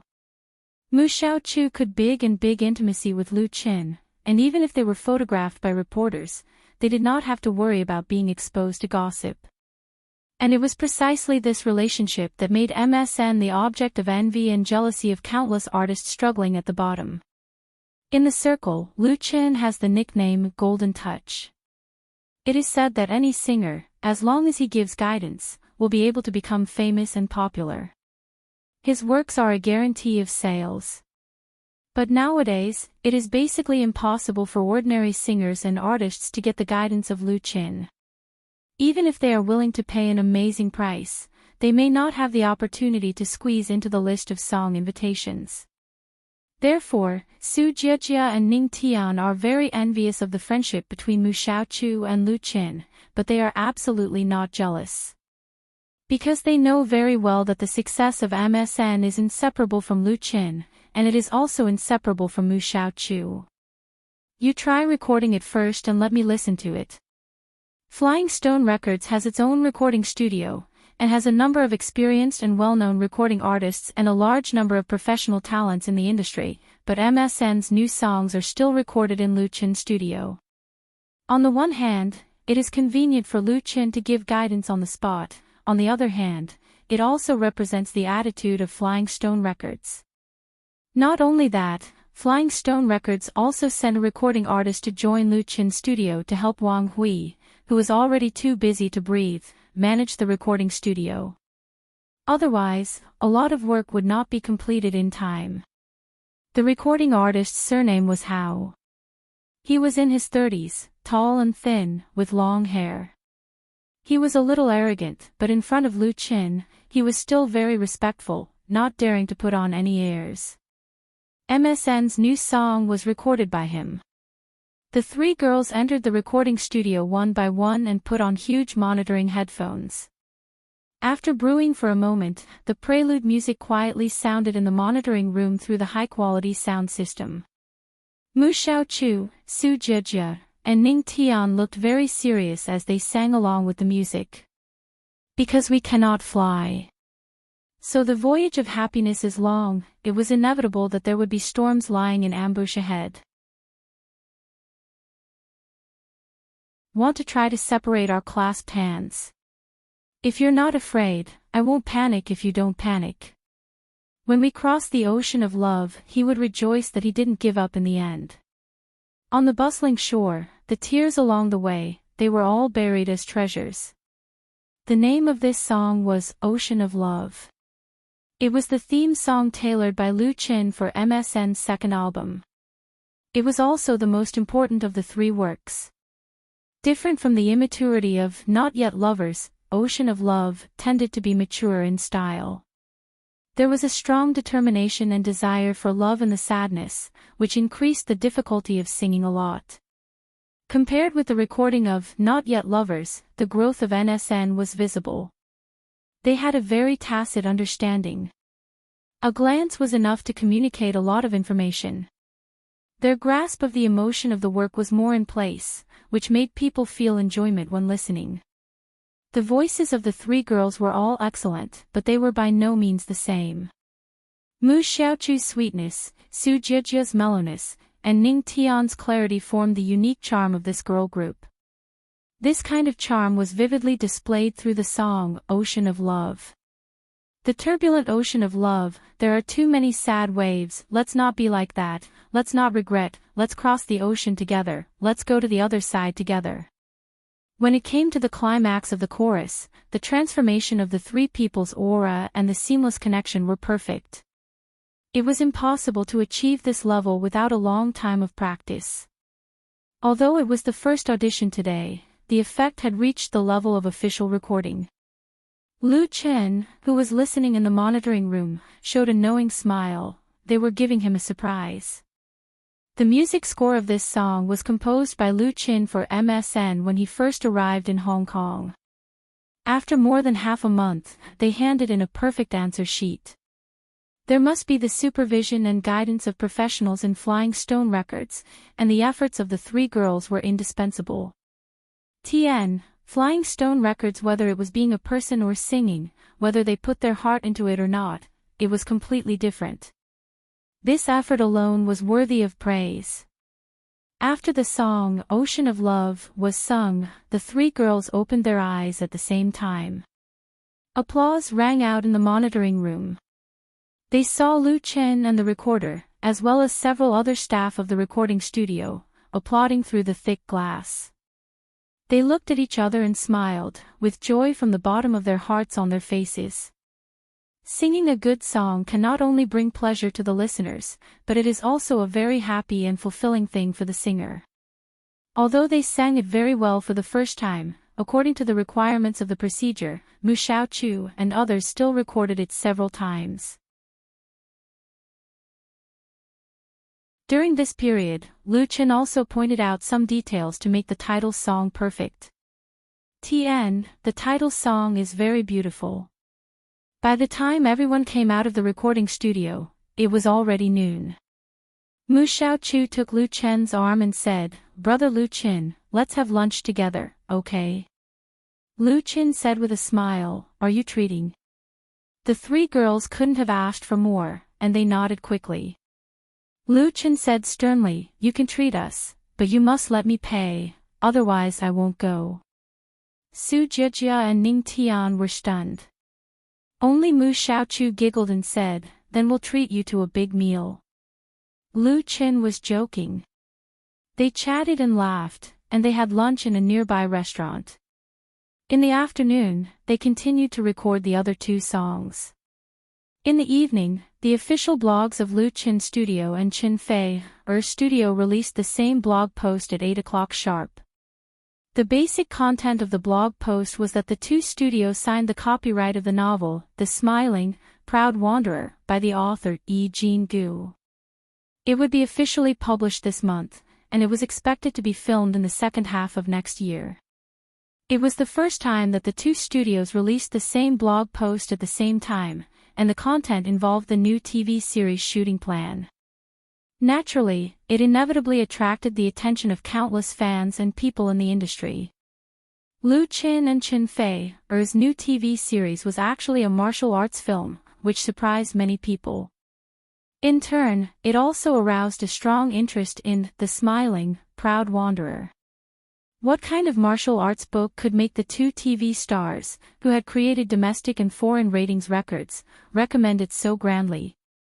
For a time, on major search engines, the search volume of The Smiling, Proud Wanderer suddenly skyrocketed. Note, Ocean of Love lyricist, Shi Renqing/composer, Heiko Schmidt, Roberto Rosen, Jade Violone.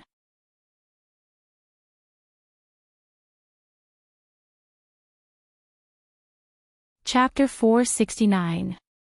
The Smiling, The Proud Wanderer was first published on Wave's literature website in May of this year. In the absence of a contract or recommendation, it gradually accumulated considerable popularity by relying on the word of mouth of readers. Many readers spontaneously promoted this rare martial arts book in forums and QQ groups. The Smiling, The Proud Wanderer fans have set up more than a dozen groups, which has a certain influence in the niche category of online literature. But this book is obviously a physical book, which is very different from the current mainstream novels on the internet. Therefore, the search volume on the internet is not high, and it is in a state of tepid popularity. As of October, the index of The Smiling, The Proud Wanderer, on the search list of the largest domestic search engine, Flash Search, is more than 20,000, ranking very low in the same type of search, far from the top 100.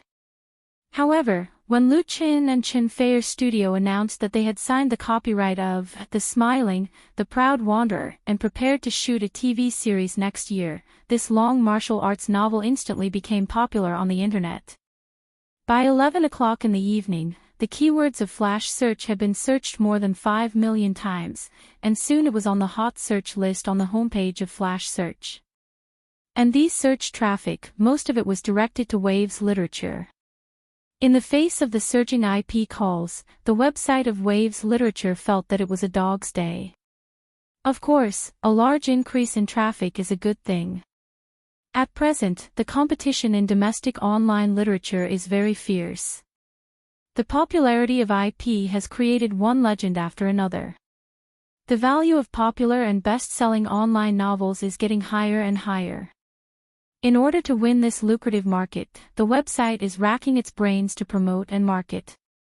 In the absence of any advance preparation, so many netizens were attracted. It was like a big pie falling from the sky, and it felt a little incredible. But the biggest problem is that although The Smiling, The Proud Wanderer was first published on Waves Literature, it has not been signed by the website. All of its copyright has always been firmly in the hands of the author. The author can sell the copyright to whoever he wants.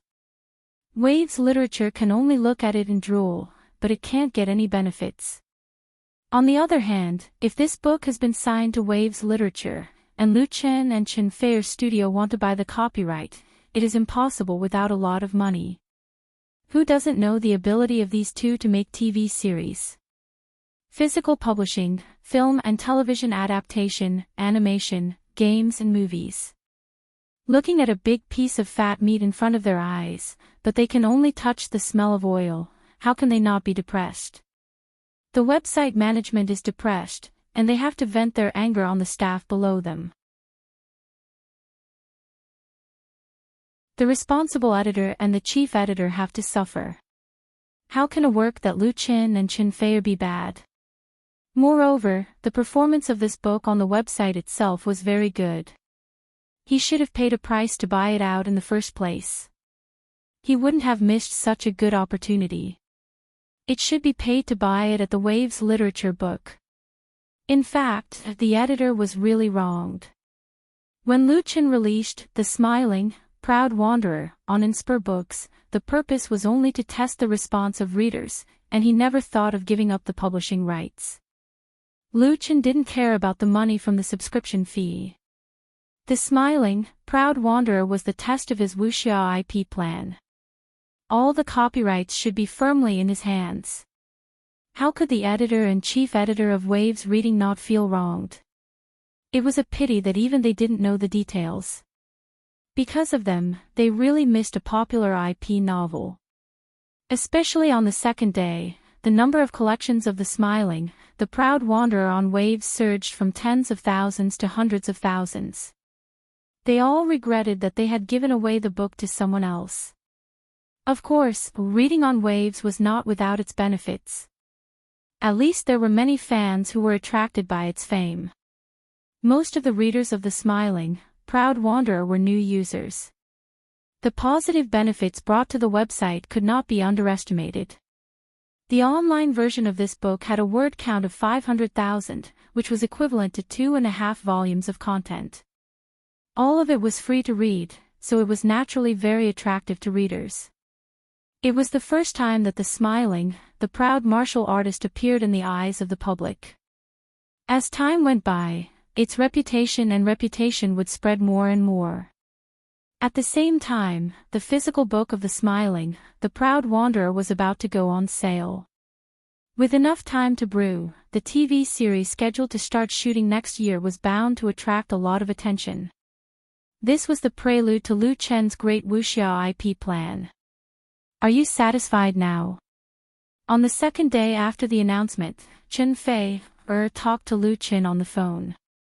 She laughed and said, "You won't blame me for stealing Sister Jejentana's signature, right?" Lu Chen smiled bitterly and said, I didn't blame you in the first place. I heard that Sister Lu she has a problem with that. Chen Fei, was well informed. She explained, actually, it was my fault. I didn't expect that posting the video of you and Jejentana on the blog would cause such a big reaction. I was afraid that it would affect her life, so I signed Jejentana directly. Because of the video recorded by Chen Fei, Jejentana unexpectedly became an internet celebrity. In today's entertainment industry, she was bound to become a money tree in the eyes of some people. Even if she was in the boundless Mongolian grassland, people would still find her. With Jejentana's innocence and kindness, it was too easy for her to lose herself in the strange and dazzling entertainment industry. Chen Fei, didn't want to ruin this beautiful and lovely Mongolian girl because of a moment of quickness, so she signed her to her own studio to prevent other people from thinking about it. In fact, the contract Chen Fei, signed with Jejentana was very loose. If Jejentana didn't want to, she could still live a carefree life on the grassland. If she wanted to see how wonderful the outside world was and wanted to appear on TV, then Chen Fei's network was enough to protect her, so that she didn't need to contact the dark side of the circle. This was Chen Fei's responsibility and Jejentana's luck. Understanding Chen Fei's good intentions, Lu Chen was very touched. His girlfriend had a gentle and delicate heart, which was also his luck. Actually, sister, I know. Chen Fei smiled and interrupted his explanation.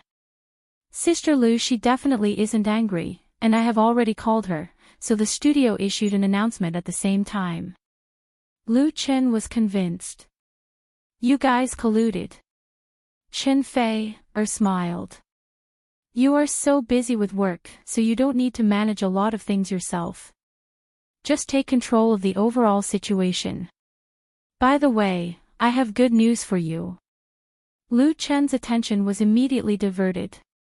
What good news?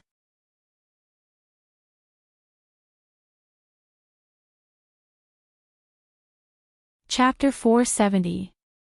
The good news that Chen Fei mentioned was related to the Global Chinese Original Songs Chart, which would be held in Beijing on December 31st this year.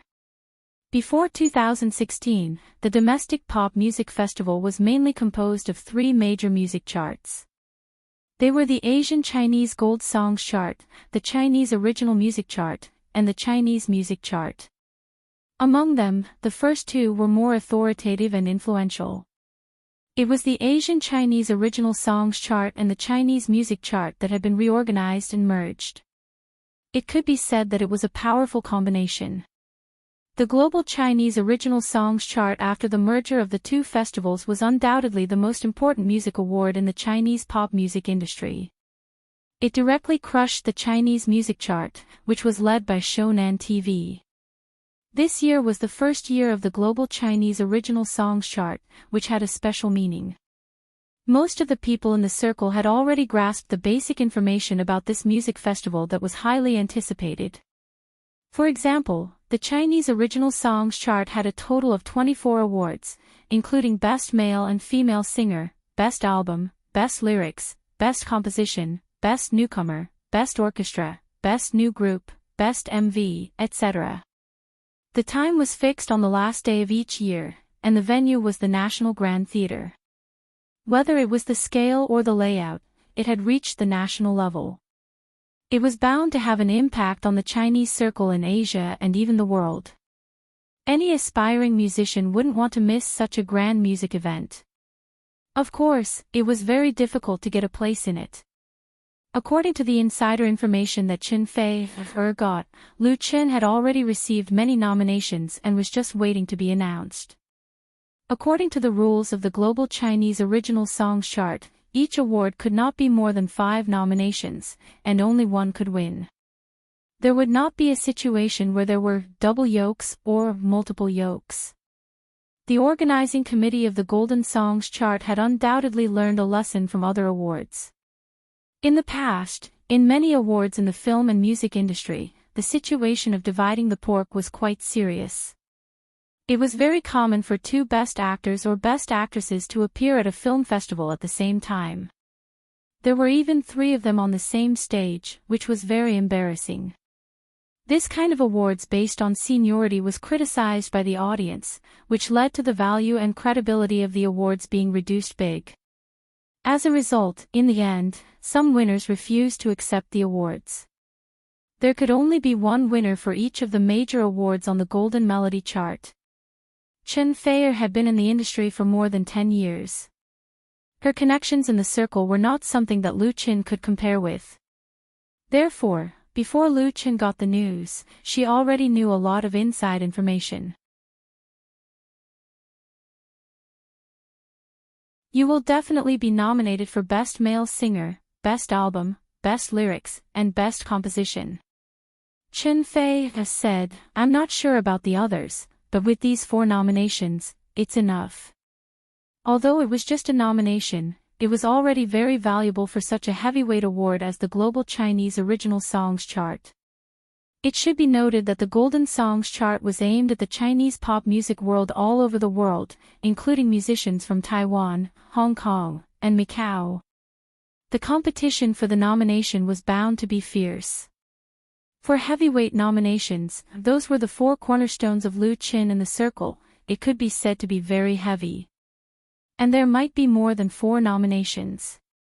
Lu Qin said with a smile, "It's just a nomination. Maybe I won't even get an award in the end." Chen Feier said, "Modesty is a good virtue, but excessive modesty is hypocrisy. If you can't even get an award, then the Golden Melody chart doesn't live up to its name." She said it very seriously. She was not joking, but really thought so. Over the past year, Lu Chen's contribution and efforts in pop music were obvious to all. He stirred up the music world with his own strength and made the domestic original works shine again. It was impossible for the members of the Golden Melody chart to not see it, or pretend not to see it. Otherwise, how could the credibility of this music festival be guaranteed? Lu Qin said with a smile, "It would be good if you were a judge. By the way, how many nominations do you have? Not to mention other things, the Best Female Singer and Best Album, if Chen Feier and her Woman Flower, which had sold 5 million copies, were absolutely unscientific." Chen Feier said, "I'm sure I have less than you. We should be competitors for the Best Album." As long as the Golden Melody chart knew a little about marketing and publicity, the Golden Melody chart committee would definitely not let go of this gimmick that could be used for hype. Lu Qin said, "Bring it on." Chen Feier laughed. "I'm not afraid of you. Whoever loses will have to wash the dishes at home in the future." Lu Qin agreed resolutely, "Let's do it." The 2 of them laughed at the same time. Although they were thousands of kilometers apart, their hearts were still full of sweetness and warmth. Chen Feier said, "I miss you." Lu Qin comforted her, "Let's have a holiday during the new year. I'll take you to Bali for a few days." Chen Feier was happy. "Then I'll wait for the new year." She was overjoyed, like a little girl who had got her favorite toy. She was extremely happy. Time passed quietly as they spoke words of love. On November 12, the 5th day after Lu Qin returned to Beijing, the Global Chinese Top Songs Chart Committee announced the list of nominees and judges on its official website at the same time, opening the prelude to the annual music festival. Chen Feier's source was very accurate. Lu Qin was nominated for a total of 4 heavyweight awards: Best Male Singer, Best Album, Best Lyrics, and Best Composition. In addition, he was nominated for Best Producer and Media Recommendation. As for Chen Feier herself, she was nominated for Best Female Singer, Best Album, Best Stage Performance, and Media Recommendation respectively. In the Best Album and Media Recommendation awards, the 2 of them became competitors. Although such a situation was normal, it still showed people the intention of the organizing committee, especially on the nomination list. The 2 of them were next to each other, which was particularly eye-catching. The nomination list of the top songs chart quickly spread on the internet. Lu Chin Studio, Chen Feier Studio, and the official accounts of their fan support groups all forwarded it, immediately causing a sensation in their fan groups. Mei Chin and Mai Fei are going to PK. Everyone, who do you think will win? In my opinion, the best album should be jointly owned by two people to be perfect. Don't think about it. There's no double yoke in the top songs chart. Woman Flower and The Ordinary Road, which album should I support? I support both albums. I'm happy who wins. Happy +1, it was just that the fans of both sides were complacent about the best album being in the bag, which made the fans of the other nominated albums feel dissatisfied. In blogs, forums, Tiba, and QQ groups, the flames of war were everywhere. As for who won and who lost, it would be revealed at the end of next month.